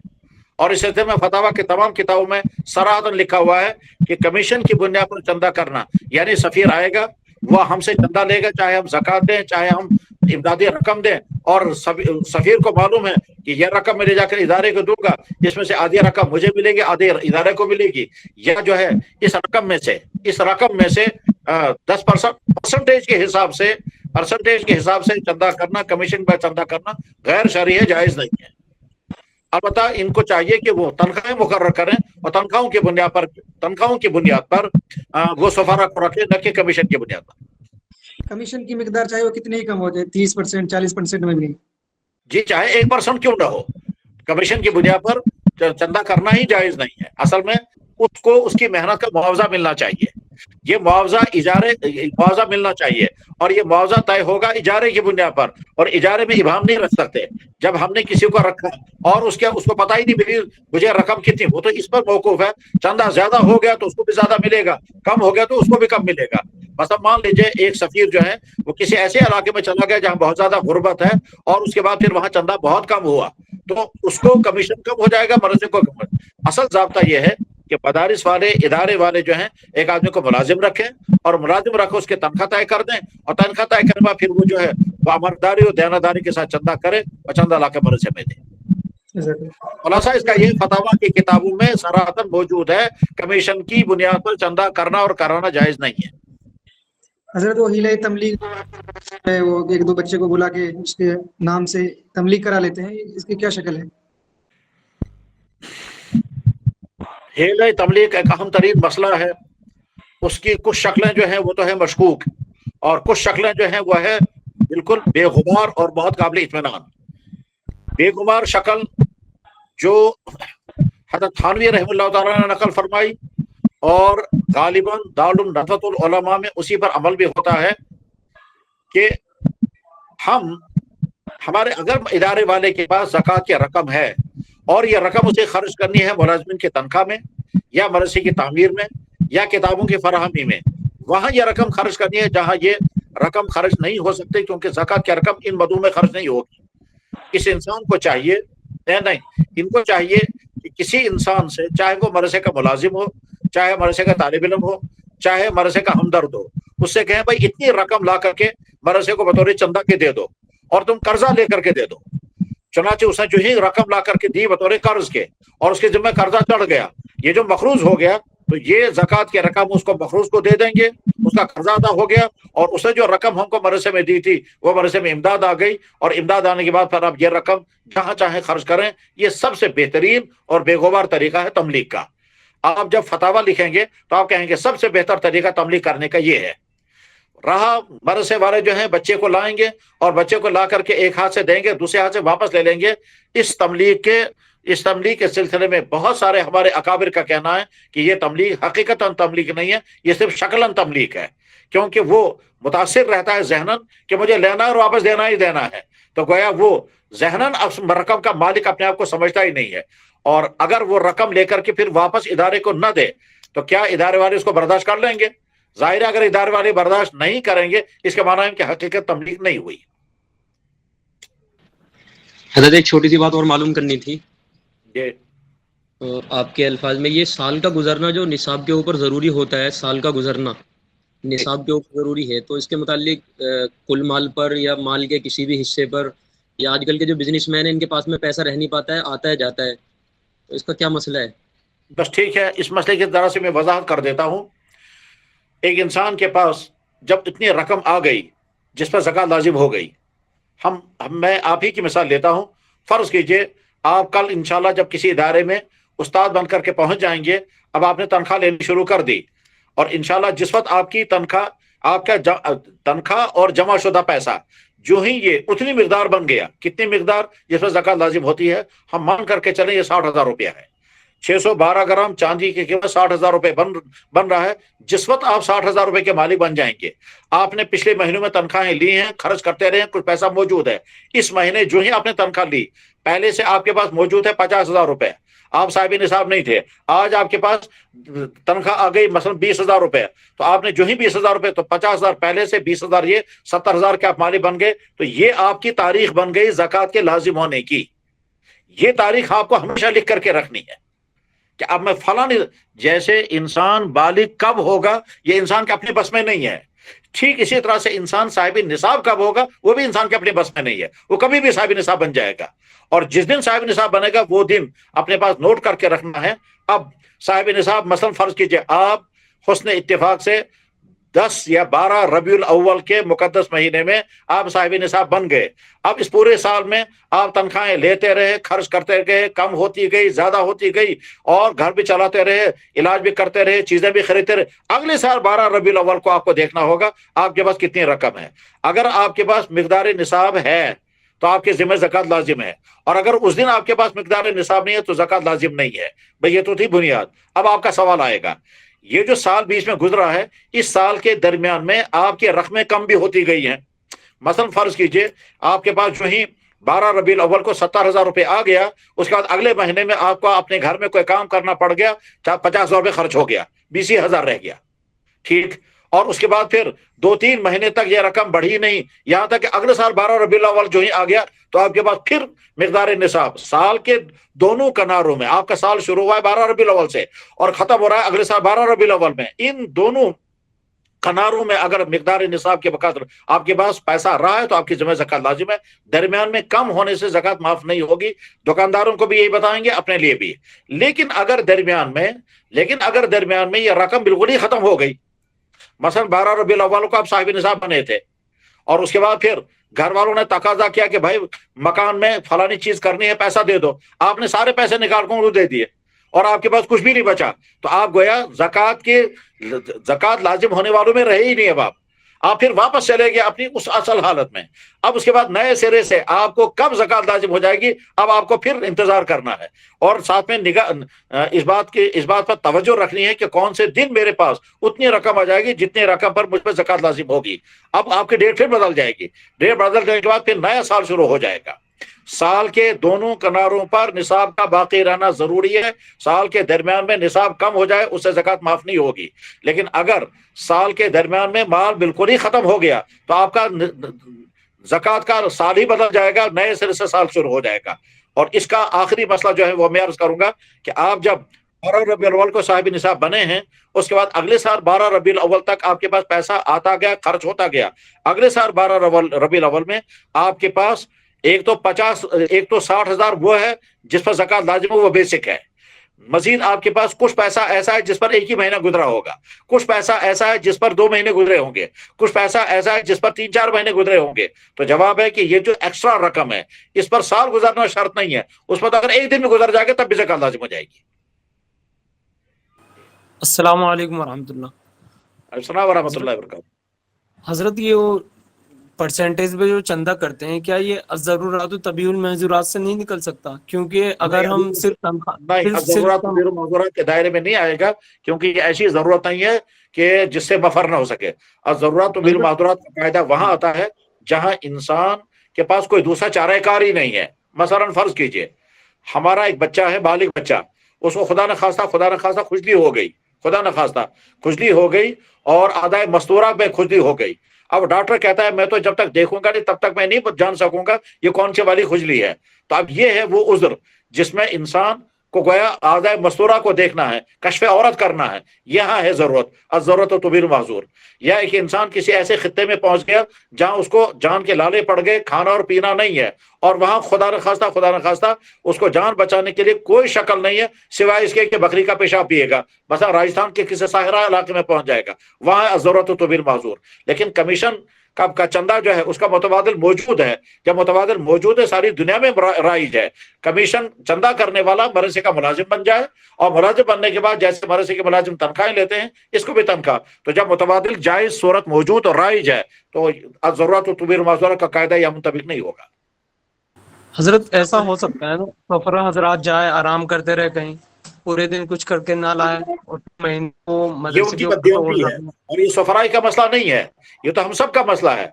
कि आप फर्ज कीजिए हम मदरसे के मुलाजिम हैं, एक इंसान किसी दुकान का मुलाजिम है, एक इंसान किसी फैक्ट्री का मुलाजिम है, तनख्वाह ले रहा है और काम पूरा नहीं कर रहा है।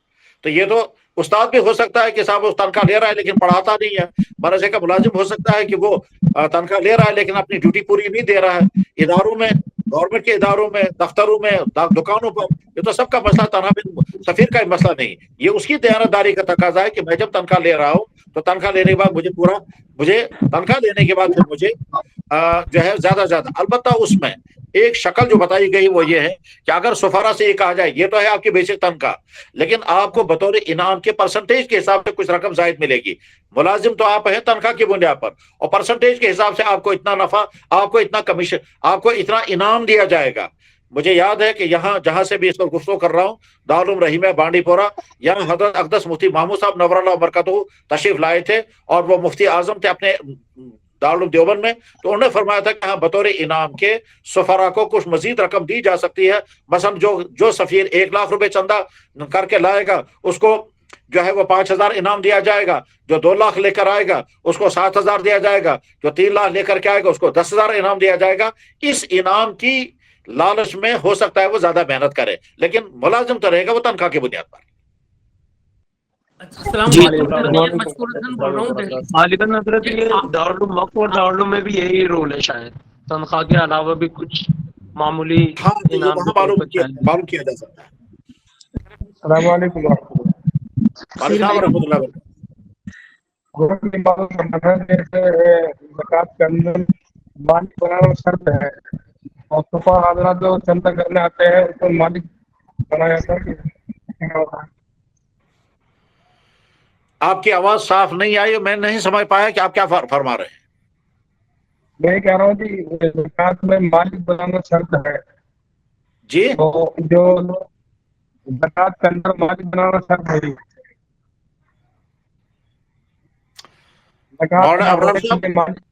ज़कात में मालिक बनाना शर्त है कह रहे हैं हजरत। हाँ, ज़कात में मालिक बनाना शर्त है। मालिक सफरा हजरात आते हैं क्या उनको बना सकते हैं या नहीं, इस तरीके का गालिबन सवाल है इनका। फिर एक मतलब सवाल कीजिए। मैं कह रहा था ज़कात के अंदर मालिक बनाना शर्त है, तो जो लोग सफरा होते हैं वो चंदा करना आते हैं तो क्या वो उनको देने से वो मालिक हो जाएंगे? हाँ, ये सवाल है कि ज़कात देने वाले जब ज़कात दें किसी सफीर को तो क्या इनकी ज़कात अदा हो जाएगी? जवाब यह है कि सफीर जो है वो मुलाजिम है मदरसे का, मदरसे की तरफ से वो वकील है, और मदरसा जो है वो तलबा का मजमुआ है। तो मदरसे के जिम्मेदारान जो हैं वो तलबा की तरफ से वकील हैं, और अब वो वकील अपनी तरफ से एक मुलाजिम को भेजते हैं। वो जब ज़कात वसूल करता है तो गए वकील ने ज़कात वसूल कर ली, और वकील का कब्जा मुवक्किल का कब्जा माना जाता है, लिहाजा ज़कात देने वालों की ज़कात अदा हो गई। अस्सलाम वालेकुम। ये सुफरा हजरात जो हैं ये आमिलीन ज़कात के हुक्म में नहीं आएंगे जैसा हुजूर के जमाने में था? जी, उस हुक्म में नहीं आएंगे। आमिल, जी, आमिल के लिए जरूरी है पहले अमीरुल मोमिनीन के ज़ेर एहतमाम बैतुल माल कायम होगा, और बैतुल माल का एक शोबा अलग होगा ज़कात की वसूलियाबी का।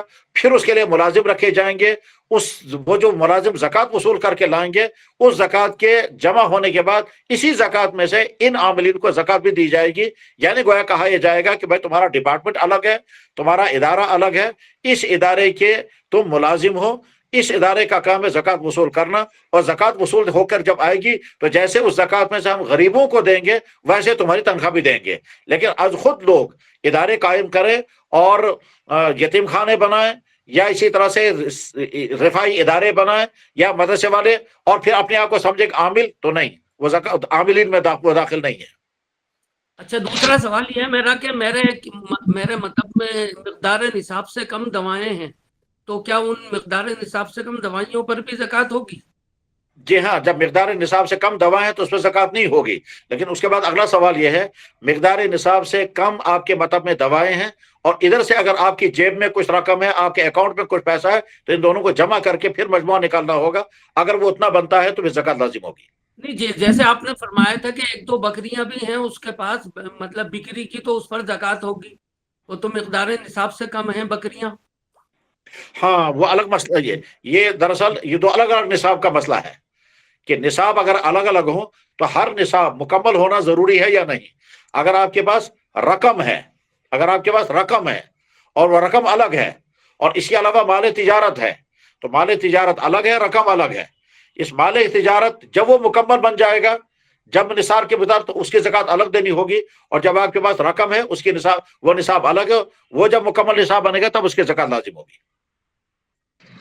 अगर एक छोटी सी चीज मालूम कि साल के दौरान अगर पैसे कम होते हैं तो 5 रुपए या 10 रुपए बचे तो क्या उसे भी माना जाएगा कि निसाब बाकी है?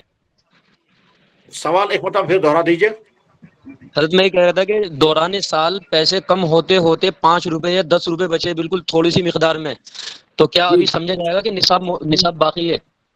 जी, कहा जाएगा निसाब बाकी है, चाहे 1 रुपया भी बाकी बचे। अस्सलाम वालेकुम सर। अस्सलाम वालेकुम जी। मुफ्ती साहब पंजाब से हूं। कर लीजिएगा। एक बात मैं अर्ज कर दूं कि मुफ्ती साहब की मसरूफियत भी ज्यादा है, 9:30 से 11:30 हो रहा है। बस आप आखिरी सवाल कर ले, वरना ये सवालात का सिलसिला तो चलता रहेगा। जी आप कर लें। जी जी जी। हाँ, तो जवाब मैं एक उसूली बात अर्ज करता हूँ। आपके जितने सवालात हैं, इन सवालों के जवाबात आप 2 तरह से हासिल कर सकते हैं। नंबर 1, आपके पास फतावा की किताबें होंगी जो मुफ्ती हजरात वहां से मिलेंगे, और या फिर अपने इलाकों में जो मुफ्ती हजरात हैं उनसे ही सवालात कर सकते हैं। जी तो हजरत आपने एक मुजल्ले का जिक्र किया था, हजरत आपने उस मुजल्ले का नाम बता दीजिएगा हजरत। जी, मजल्ला फिका एकेडमी के मजल्लात शाये हुए हैं। उन मजल्लात में से एक मजल्ला इसी मसले के मुतालिक था, जिसमें ज़म्मे निसाब का मसला भी है, और ये जो है फी सबीलिल्लाह और तमलीग का मसला भी है। और किताब जिसका मैंने तज़किरा किया था वह है मौलाना शुएबुल्लाह खान साहब, उनकी लिखी हुई किताब है ज़कात के जदीद और अहम मसाइल। और इसी तरह से मौलाना रफ़त कासमी की किताब है मसाइल ज़कात। और एक किताब जिसका मैंने तज़किरा किया वो अल्लामा यूसुफ करज़ावी की किताब है फ़िक़्ह ज़कात। तो मुफ्ती साहब, जैसे आप दूध की तिजारत करते हैं तो दूध जो है भैंसों से लिया जाता है, तो अब उसमें भैंसों को भी शुमार किया जाएगा? भैंसों की भी ज़कात अदा की जाएगी? भैंसें तो सिर्फ दूध को 30 होंगी, भैंसें जब 30 के तादाद में होंगी तो फिर उनके ज़कात लाजिम होगी। 30 से कम है तो ज़कात लाजिम नहीं होगी। आप दूध की तिजारत करते हैं, इस दूध पर कोई ज़कात नहीं है। आपने दूध निकाला, बेचा, दूध निकाला और बेचा, और जब आप ज़कात के निकालने का वक्त जब आएगा उस वक्त आप देखेंगे आपके पास मौजूद पैसा कितना है। ठीक है जी, आप ही का तनहा का सवाल नहीं है। मैं इसको देखिए, मछलियों की तिजारत करने वाले तालाब से मछलियां निकालते और बेचते हैं, निकालते और बेचते हैं, तो मछलियों पर कोई ज़कात नहीं, मकानों पर कोई ज़कात नहीं। इसी तरह से जमीन से जो कानें निकलती है, जिसका मैंने अर्ज किया था ग्रेनाइट है और मार्बल है, उस पर कोई ज़कात नहीं, उनके माल तिजारत पर ज़कात। इसी तरह से दूध का भी मसला है। जी, शुक्रिया मुफ्ती साहब, बहुत। जी, मेरा ख्याल है अब आप हजरात से दरख्वास्त है कि सवालात का सिलसिला बंद कर दें। मुफ्ती साहब ने आपकी जो रहनुमाई की कुछ इशारे भी कर दिए हैं कि इस सिलसिले में जो एकेडमी के फैसले हैं आप उनसे रुजू कर सकते हैं। सोने चांदी के निसाब के सिलसिले में 2013 में गालिबन हासोट में सेमिनार हुआ था। इस मौजू पे मैंने भी मकाला लिखा था, इसी एकेडमी का मजल्ला है उस पर। अराज़ी हिंद की शरई हैसियत, इस पे भी एकेडमी का मजल्ला है, सेमिनार हो चुका है, आप उस पर रुजू कर सकते हैं। उशर और ज़क वगैरह के तमाम मसाइल आ जाएंगे। ज़मीन हिंदुस्तान की उशरी है, खराजी है। तो और जो किताबें हैं आप उनसे फ़िक़्ह ज़कात अरबी में है और उर्दू तर्जुमा भी है, वो आसानी से आप उसका मुताला कर सकते हैं। गालिबन शम्स पीरज़ादा साहब ने उसका तर्जुमा किया है, ऐसा ही है ज़कात का। जी, अल्लामा यूसुफ करज़ावी बॉम्बे के लोग मौजूद हैं, वहीं के थे। उनकी तफसीर भी है शम्स पीरज़ादा साहब की, उनका इंतकाल हो चुका है। तफसीर दावतुल कुरान, फ़िक़्ह ज़कात का आप मुताला करें, मसारिफ़ ज़कात की उसमें बहस आएगी। बस मुफ्ती साहब ने जैसा इशारा किया कि बाज़ चीज़ें हैं जिससे हमारे उलमा ने इत्तिफ़ाक़ नहीं किया है, जैसे फ़ी सबीलिल्लाह में अल्लामा यूसुफ करज़ावी ने बहुत वसअत रखी है। हिंदुस्तान के एक दूसरे आलिम हैं डॉक्टर मौलाना शहाबुद्दीन नदवी साहब, मसले तमलीक पे भी बाज़ उलमा ने उनसे इख्तिलाफ किया है। तो इस तरह की तहरीरें हैं, मुफीद हैं, आप मुताला करें। جن کچھ چیزوں سے ان سے اختلاف ہو سکتا ہے کہ فی سبیل اللہ میں توسع ہے ہماری بعض تحریکات کے یہاں بھی کہ انہوں نے بہت سے لوگوں کو شامل کیا ہے، اور تملیغ کے مسئلے میں بھی اختلاف ملے گا۔ تو بہرحال مفتی صاحب کی جو گفتگو تھی اس موضوع پہ، جس کے تمام پہلوؤں کا احاطہ کیا، بہت ہی قیمتی اور مفید گفتگو تھی جس سے ہم سب کو بہت فائدہ ہوا، اور جو رہنمائی مفتی صاحب نے کی ہے ان اصول اور ضوابط کو بھی آپ یاد رکھیں اور ان کتابوں سے بھی آپ رجوع کریں۔ ہم بہت ہی شکر گزار ہیں حضرت مفتی صاحب کے۔ حضرت امیر جامعہ اچانک سفر ہوا اور کسی تعلق والے کے انتقال کی وجہ سے وہ اچانک سفر میں نے محاضرے سے پہلے ہی انہوں نے کہا کہ میں بس تدفین کے لیے جا رہا ہوں، امیر جامعہ نے فرمایا، اس لیے شریک نہیں ہو سکے۔ تو مفتی صاحب کا آئندہ بھی محاضرہ ایک باقی ہوگا ابھی امتحان سے پہلے انشاءاللہ وہ کل جمعہ ہے، سنیچر یہ اتوار کو ہم رکھتے ہیں اس کو انشاءاللہ۔ جی جی بہتر ہے۔ تو ہم بہت شکر گزار ہیں مفتی صاحب کے کہ آپ نے اپنا قیمتی وقت دیا اور کافی وقت دیا۔ اب اخیر میں ہم مفتی صاحب سے درخواست کرتے ہیں کہ دعا پہ اس کا اختتام فرمائے اس محاضرے جی اللهم صل على سيدنا محمد وعلى ال سيدنا محمد كما صليت على ابراهيم وعلى ال ابراهيم انك حميد مجيد اللهم انا نسالك علما نافعا وعملا صالحا اللهم انا نسالك علما نافعا وعملا صالحا اللهم علمنا ما جهلنا وارزقنا العمل على علمنا يا رب العالمين اللهم وفقنا توفيقا زائدا واحفظنا من الحرمان والنقصان والخسران اللهم انا نعوذ بك من علم لا ينفع ومن قلب لا يخشع ومن بطن لا تشبع ومن دعاء لا يسمع ومن هؤلاء الأربع يا رب العالمين اللهم أصلح لنا شأننا كلها واحفظ الإسلام والمسلمين اللهم احفظ الإسلام والمسلمين اللهم احفظ الإسلام والمسلمين من شرور أعدائنا أعداء الدين في جميع أنحاء العالم يا رب العالمين سبحان ربك رب العزة عما يصفون سلام على المرسلين والحمد لله